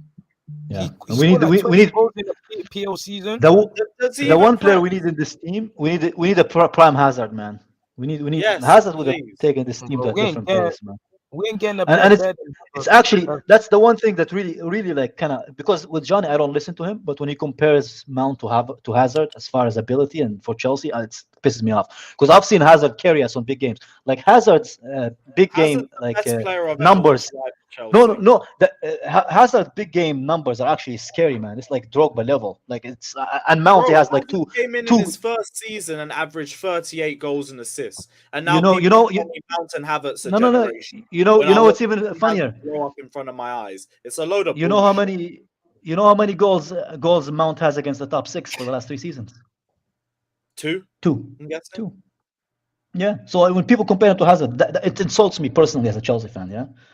And this is why I'm annoyed, because this kid gets chance over chance when he fails every fucking time. Other than that, because when I look at stats, yeah, even last season, yeah, and let's get this right, yeah. Last season, if you look at most of the games he scored in, West Ham, we drew. Then you're talking about Leeds and Norwich, the worst teams in the world that he scored 6 of his goals against because he got hat-tricks, yeah. And both of those teams, if they play against championship teams, they would probably either lose or draw. I don't think they'll win. It would be tight. Yeah, and basically the people just stat paddings. And how many games did you play? If we only scored against 3 or 4 teams from the 38 teams you played, obviously something is wrong. You're not consistent. And that's my biggest issue with him is consistency. And if he's not consistent, why should he keep consistently playing? That's my issue. And I think it's unfair to, regardless of what you think about Pulisic. Because I thought regardless of what you think about Pulisic, I think he's given a chance. Go for it. Sorry, man. I don't even think he played that well, other than 2-3 games in that season, in the last 5 games. No, did you think he was good last game? I was believing it. I was like, okay, cool. Mount looks like he's coming back into form. He's had a nice couple of games. Last 2 games, where is he? Haven't even noticed his ass. Didn't even clock he was playing. Kai, Bro, and Johnny, he doesn't. I don't give a fuck about Johnny, man. I'm tired of listening about this guy. I just that guy, man. Just oh yeah, sorry. See, talk about and the thing with it, right? It's supply and demand. Like, don't you see like how like the social media of Chelsea like keeps showing us pictures of Mount, and because for them they're like, oh yeah, we're meeting the demands of the fans. We're giving them what they want, right? Like they're happy with us. Bro, it gives me like the vibe of United. Havertz with his rule breaker card saying "happy with your shooting," guy. I nearly flipped, brother. Are you? Bro, really it's the same thing with him and Mount. Like they're our TikTok boys, bro. It's basic supply and demand, and that's what they think that's what we're demanding, man. So they're supplying to us that fucking toxic, average fucking footballers that we have to watch. Well, we see teams who used to be behind us just fucking like. I don't know how you feel, but when I see Liverpool finishing above us for the last 5 seasons, that itches me. Because like if you look when Mourinho left here, we were so far like ahead of Liverpool, it was ridiculous. And all of a sudden now that's what we're aiming for, and people are celebrating because of the fucking badge tapping. And I'm sorry, man, I'm getting emotional, man. And then you see Hazard getting disrespected by idiots. It's just sad, man. Everything's declining. Like even Stamford Bridge don't feel like a fortress anymore. Everyone's just coming here and dunking on us. On the Tuchel, if you look at the on the Lampard, United used to have the worst away record ever at the Bridge in the Premier League. Now we haven't beaten them since 2017. Fucking Arsenal, who went like 15 years without a win at our ground, and now won their last 2-3 games. It's fucking ridiculous. Bournemouth, fucking Bournemouth. Won like 4 games here. When is it gonna end, Robbie? Bro, you know what's crazy?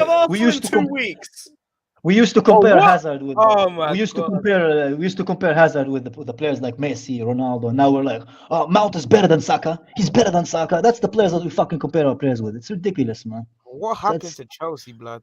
It's ridiculous. What happened to us, man? We're doing Bruno and Mount debates like they're both not the problem. I'm telling you, bro. He used to come. It's that where are our standards, bro? We'll hype up Havertz for a meaty header against Wolves, and then he'll disappear for another few. Picture of him and his fucking donkey. We'll hype up a nice little run from Pulisic because we're so devoid of players beating other players 1v1. Going forward, like, we are so far. You know what's sad? You know what's sad? When we played against AC Milan, I was cheering for Leao because I finally see a player dribbling against the defense, man, in a Chelsea match, man. This is how sad it is. And there's potential of him playing for us, man. Players at the Bridge, and I was like, maybe one day he'll do it for us, man. That's how sad it is. That's how much we miss Hazard, man. For a goalkeeping error and fucking Mings passing the ball straight to him on the silver plate. That's how far we've gone. I blame that 2017, it's ridiculous. I blame that 2017-2018 window, And man. people wonder why I'm negative, and they say I'm too negative on stream. Because when we play well, I see people hyping mid. You hype mid all the time. This is why I'm not going to say too much about Mount or Pulisic. Or I only want Pulisic to start because everyone else who starts has been fucking shit. That's it. I'm the same as me. But that's my point. That's my point. That's my point. He's the only one who hasn't been given a fair chance. If Ziyech that's the only reason I want to start, leave, man. I'd probably be advocating for him to get minutes because no one Hey else. yo, hold up, bro, hold up, man. Let's not go that far, No, man. if he didn't want to leave, I'm saying it as it is. Regardless, The players we have been starting have not been good enough. None of Bro, them it's just have been. sad, man. Our standards as a club, like the players we have, we're happy with very average now. Like I looked, did you see the post that I posted on social media? The top 20 goal scorers in the Premier League. None of our players are there, man. None of them. We have players from Brentford. We have players from Fulham. We have players Our from. highest goal scorer is Sterling. And we don't have any. People saying he's been playing poorly the last few. Yeah, we don't have any of our attackers in there, man. Yet people try to argue with me that we have world-class players, man. That our players are generational or whatever. That Havertz and Mount are generational, man. Generational shit. That's what they are, man.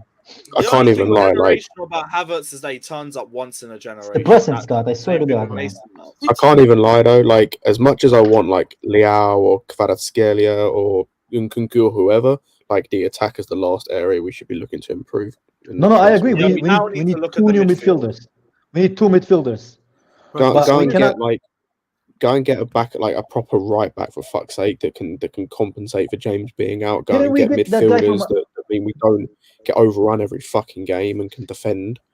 Didn't want that Algerian guy from Napoli. What's his name? The Algerian guy from Napoli. Was he Moroccan? I can't remember.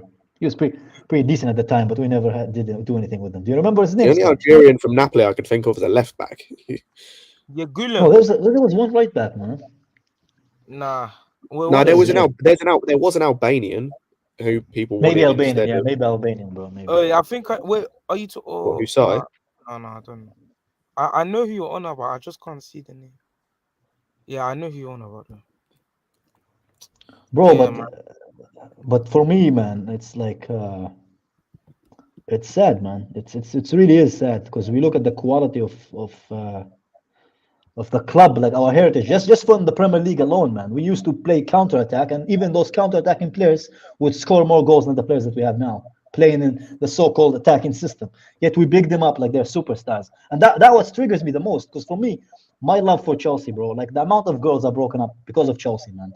The amount of relationships that failed in my life because of Chelsea, man. The amount of time that was when we were worth it. That yeah, was when we and were worth it. And you know what, Lewis? You know, like when we had hard times, Chelsea was there, and now it's just Chelsea is the fucking hard times, man. Which is sad, because like the standards have dropped so low that we just, try to kind of fantasize that it's good enough, but and we try to blame different areas of the pitch. Oh, it's this and this and this, and in reality is, and when you look at the top 20, 30 players in the Premier League, you hardly find Chelsea players there, man. You hardly do. Like it flips so quick, man. Like, bro, I remember like Arsenal and Man City, and Tottenham, they're not supposed to be ahead of us.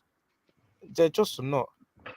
And now we're going into the Arsenal game in 2 weeks, scared. Like, bro, Arsenal. If we lose to Arsenal again, man, I'm gonna fucking. I don't know what I'm gonna do, man. I need a break from football, man. No, that'll be a week before the World Cup. I'ma just sign out. Sign out. I mean, bro, I think we're going to lose. Honestly. No, I don't think it's about us winning or losing. I just think it's crazy to me, like, because I when I lived in Russia, I used to live with this Arsenal guy. He was my roommate, and that's that at the time we were like the team. It was around 14, 15, yeah.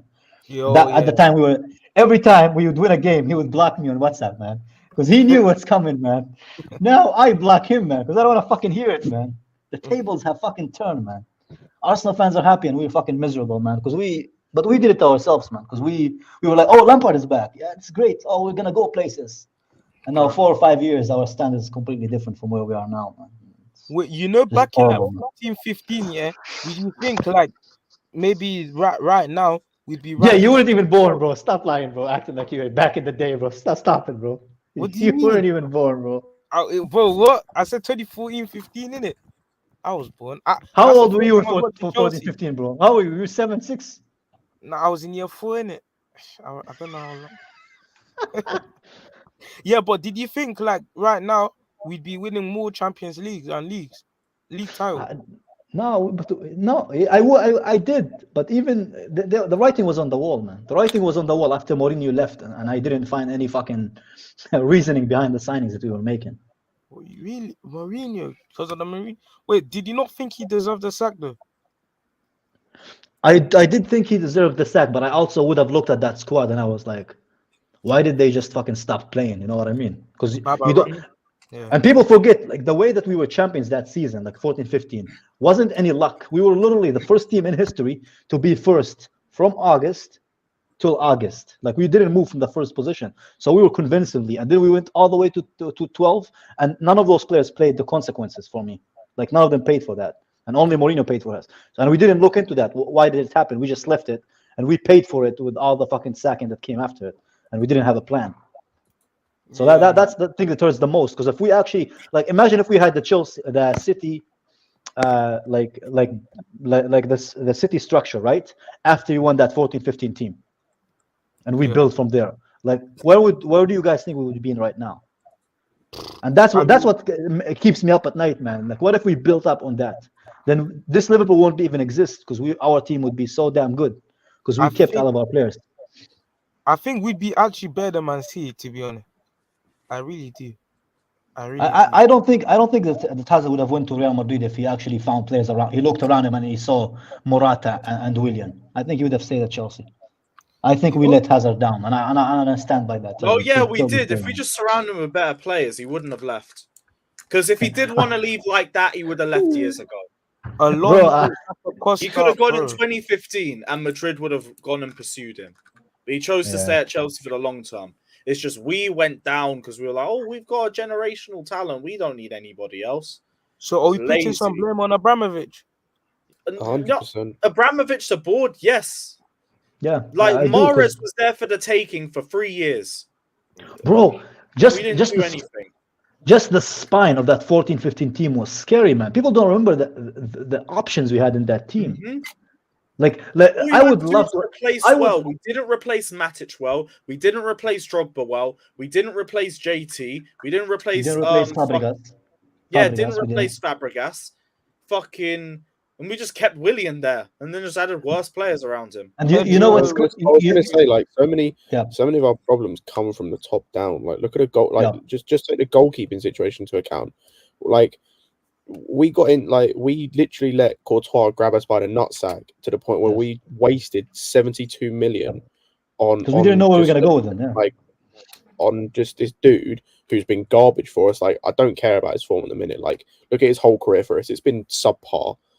And when Alisson was there for the taking, when Oblak was there for the taking, like, you had all these goalkeepers there for the taking, and we just wasted the money. And then, like, you look at the issues with the midfield, the fact that they don't want to go out and get anyone. It's always just these safe signings, or it's just the easy signings. It's just like, and even just the easy signings. Actually, the flashy signings. Like, the flashy signings. It's not even just the easy signings, because, like, the easy signings would be good signings in some instances. Like, you got Tchouameni's there. Just get him. Like that. It's the easy signing. It makes sense. And Marino wanted to wait reservations. Even if you have reservations about him, like wanting him a year for develop, cool. Sign him and loan him back for a year. Like, it's it just can't be that difficult. It really can't be that difficult. And Scott, you know what's crazy to me? Like, that 14-15, we didn't even need that many additions. We could have just had, like, younger players there who are under 20-23, and they could just learn from that team and improve. We could have had a generation of very good team, Premier League winning team, and we fucked it up. We had De Bruyne. Not even Lukaku. Not even Lukaku, though. That we brought in to replace Drogba. We replaced Lukaku with Drogba. Smart. Fucking Salah is what it is. I can't say too much about Salah. We should have like Salah made sense. Yeah, that one I'll never say. He didn't have a first touch, man. He didn't have a first touch when we had him. De Bruyne wasn't fair though. He was Werner. He was the Egyptian Werner back in the day. Like, it was all pace and nothing else. We only signed him because he scored against us every time we played. The only goal I remember he scored for us was that Arsenal game on 6-0 because I was there, man. That's the only fucking reason I remember it.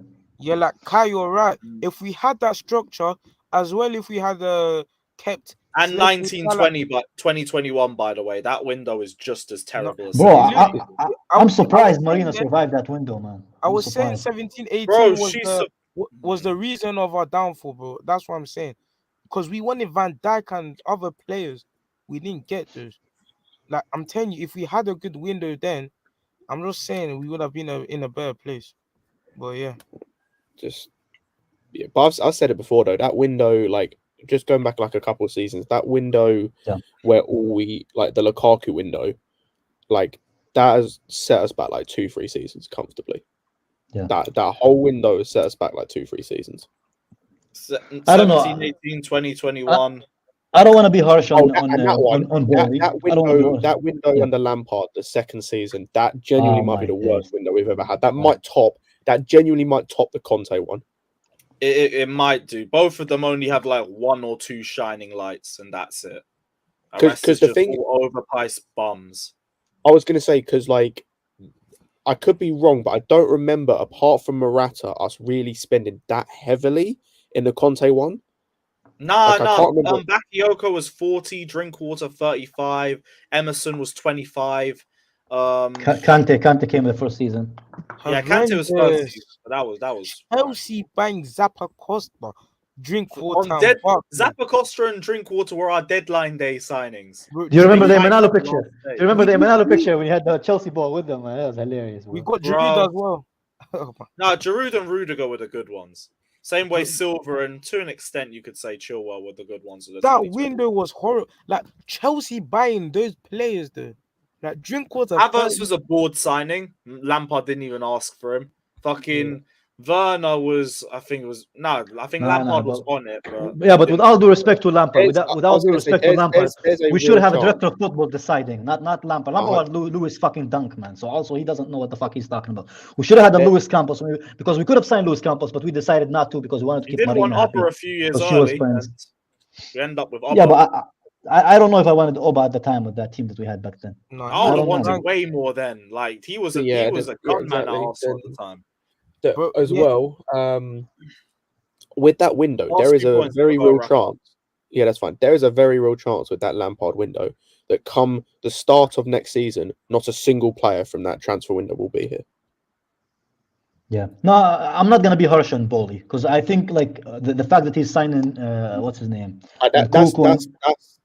so I'm gonna give him a chance to see where we stand. But if I see that same fucking, let's say 2 or 3 years, I see Gallagher and Mason Mount starting for Chelsea Football Club, then is the time they're gonna start asking questions with these numbers, man. Then is the time I'm gonna be like, okay, Chelsea or not Chelsea anymore.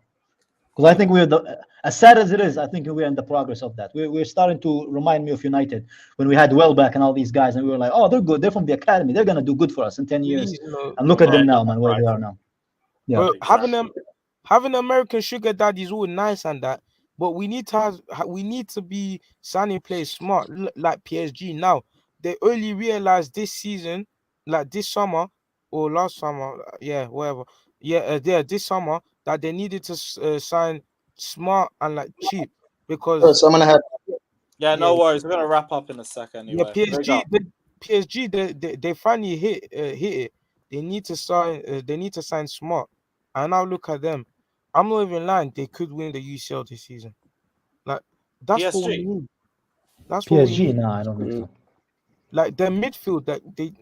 Hey, that's actually a good shout, Scott, to bring Bertrand back. He's actually pretty decent for us in the World Champions League. No, this just run bands. Like I know, like I said. But I would prefer. What's Basuma doing? Is he retired? Oh yeah, why did we even sign him? They don't even like him, man. They don't even play him. Apparently he's injured. Guys, do have to wrap up though because I'm very late to the Chelsea Fan TV podcast. But big up everyone. We've been going for like 3 hours. It's been a really, really good stream. Yeah. We'll be back tomorrow. Zagreb preview. No, not Zagreb. Salzburg preview. And we're also going to be doing a watch along on Tuesday. So, any of you guys are about, you want to hop on as well, invite us over. Watch along, yes. Yeah, we're doing a watch along for fucking what's it called, Salzburg, because I ain't going to that shit. But yeah, big up everyone. Nims, there ain't no shameless. Like only me and Flawless are free, so we'll do it another day. But yeah, big up everyone. Like, subscribe, up the Chelsea. Yeah, please have some standards, please.